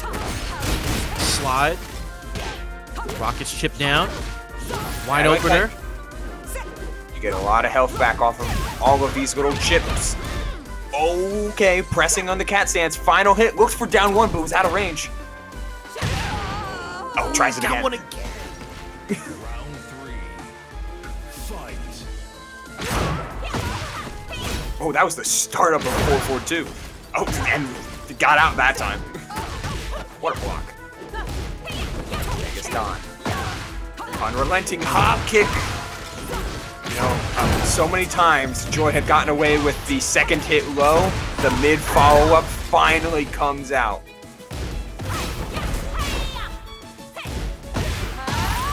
Oh. Balls up. And the overhead into the down 4-1. Joy. 1 round away. Again, set point. Tournament point. Genghis has to stay alive here if he wants any chance to reset. It is the string. Ooh, Genghis starting to find those windows where they're seeing Joy play a little bit stagnant, get a chance to charge up a little bit. That mix-up is important, hence the charge up. Oh, Heaven and Earth goes for the heat smash. And that finishes off the round. Final round here in this game number 4. Survival point for Genghis Don. Set point for Joy. My goodness, Genghis Don lives for these long sets. We saw it with that set with Cuddle Core. Can he pull it out here against Joy and reset the bracket? Heat Burst, take the turn back, but the Rising 3 counter hit gets hit. Oh, it's Joy takes the Paragon Tournament Grand Finals, defeats Genghis Don. Wow, what a counter hit.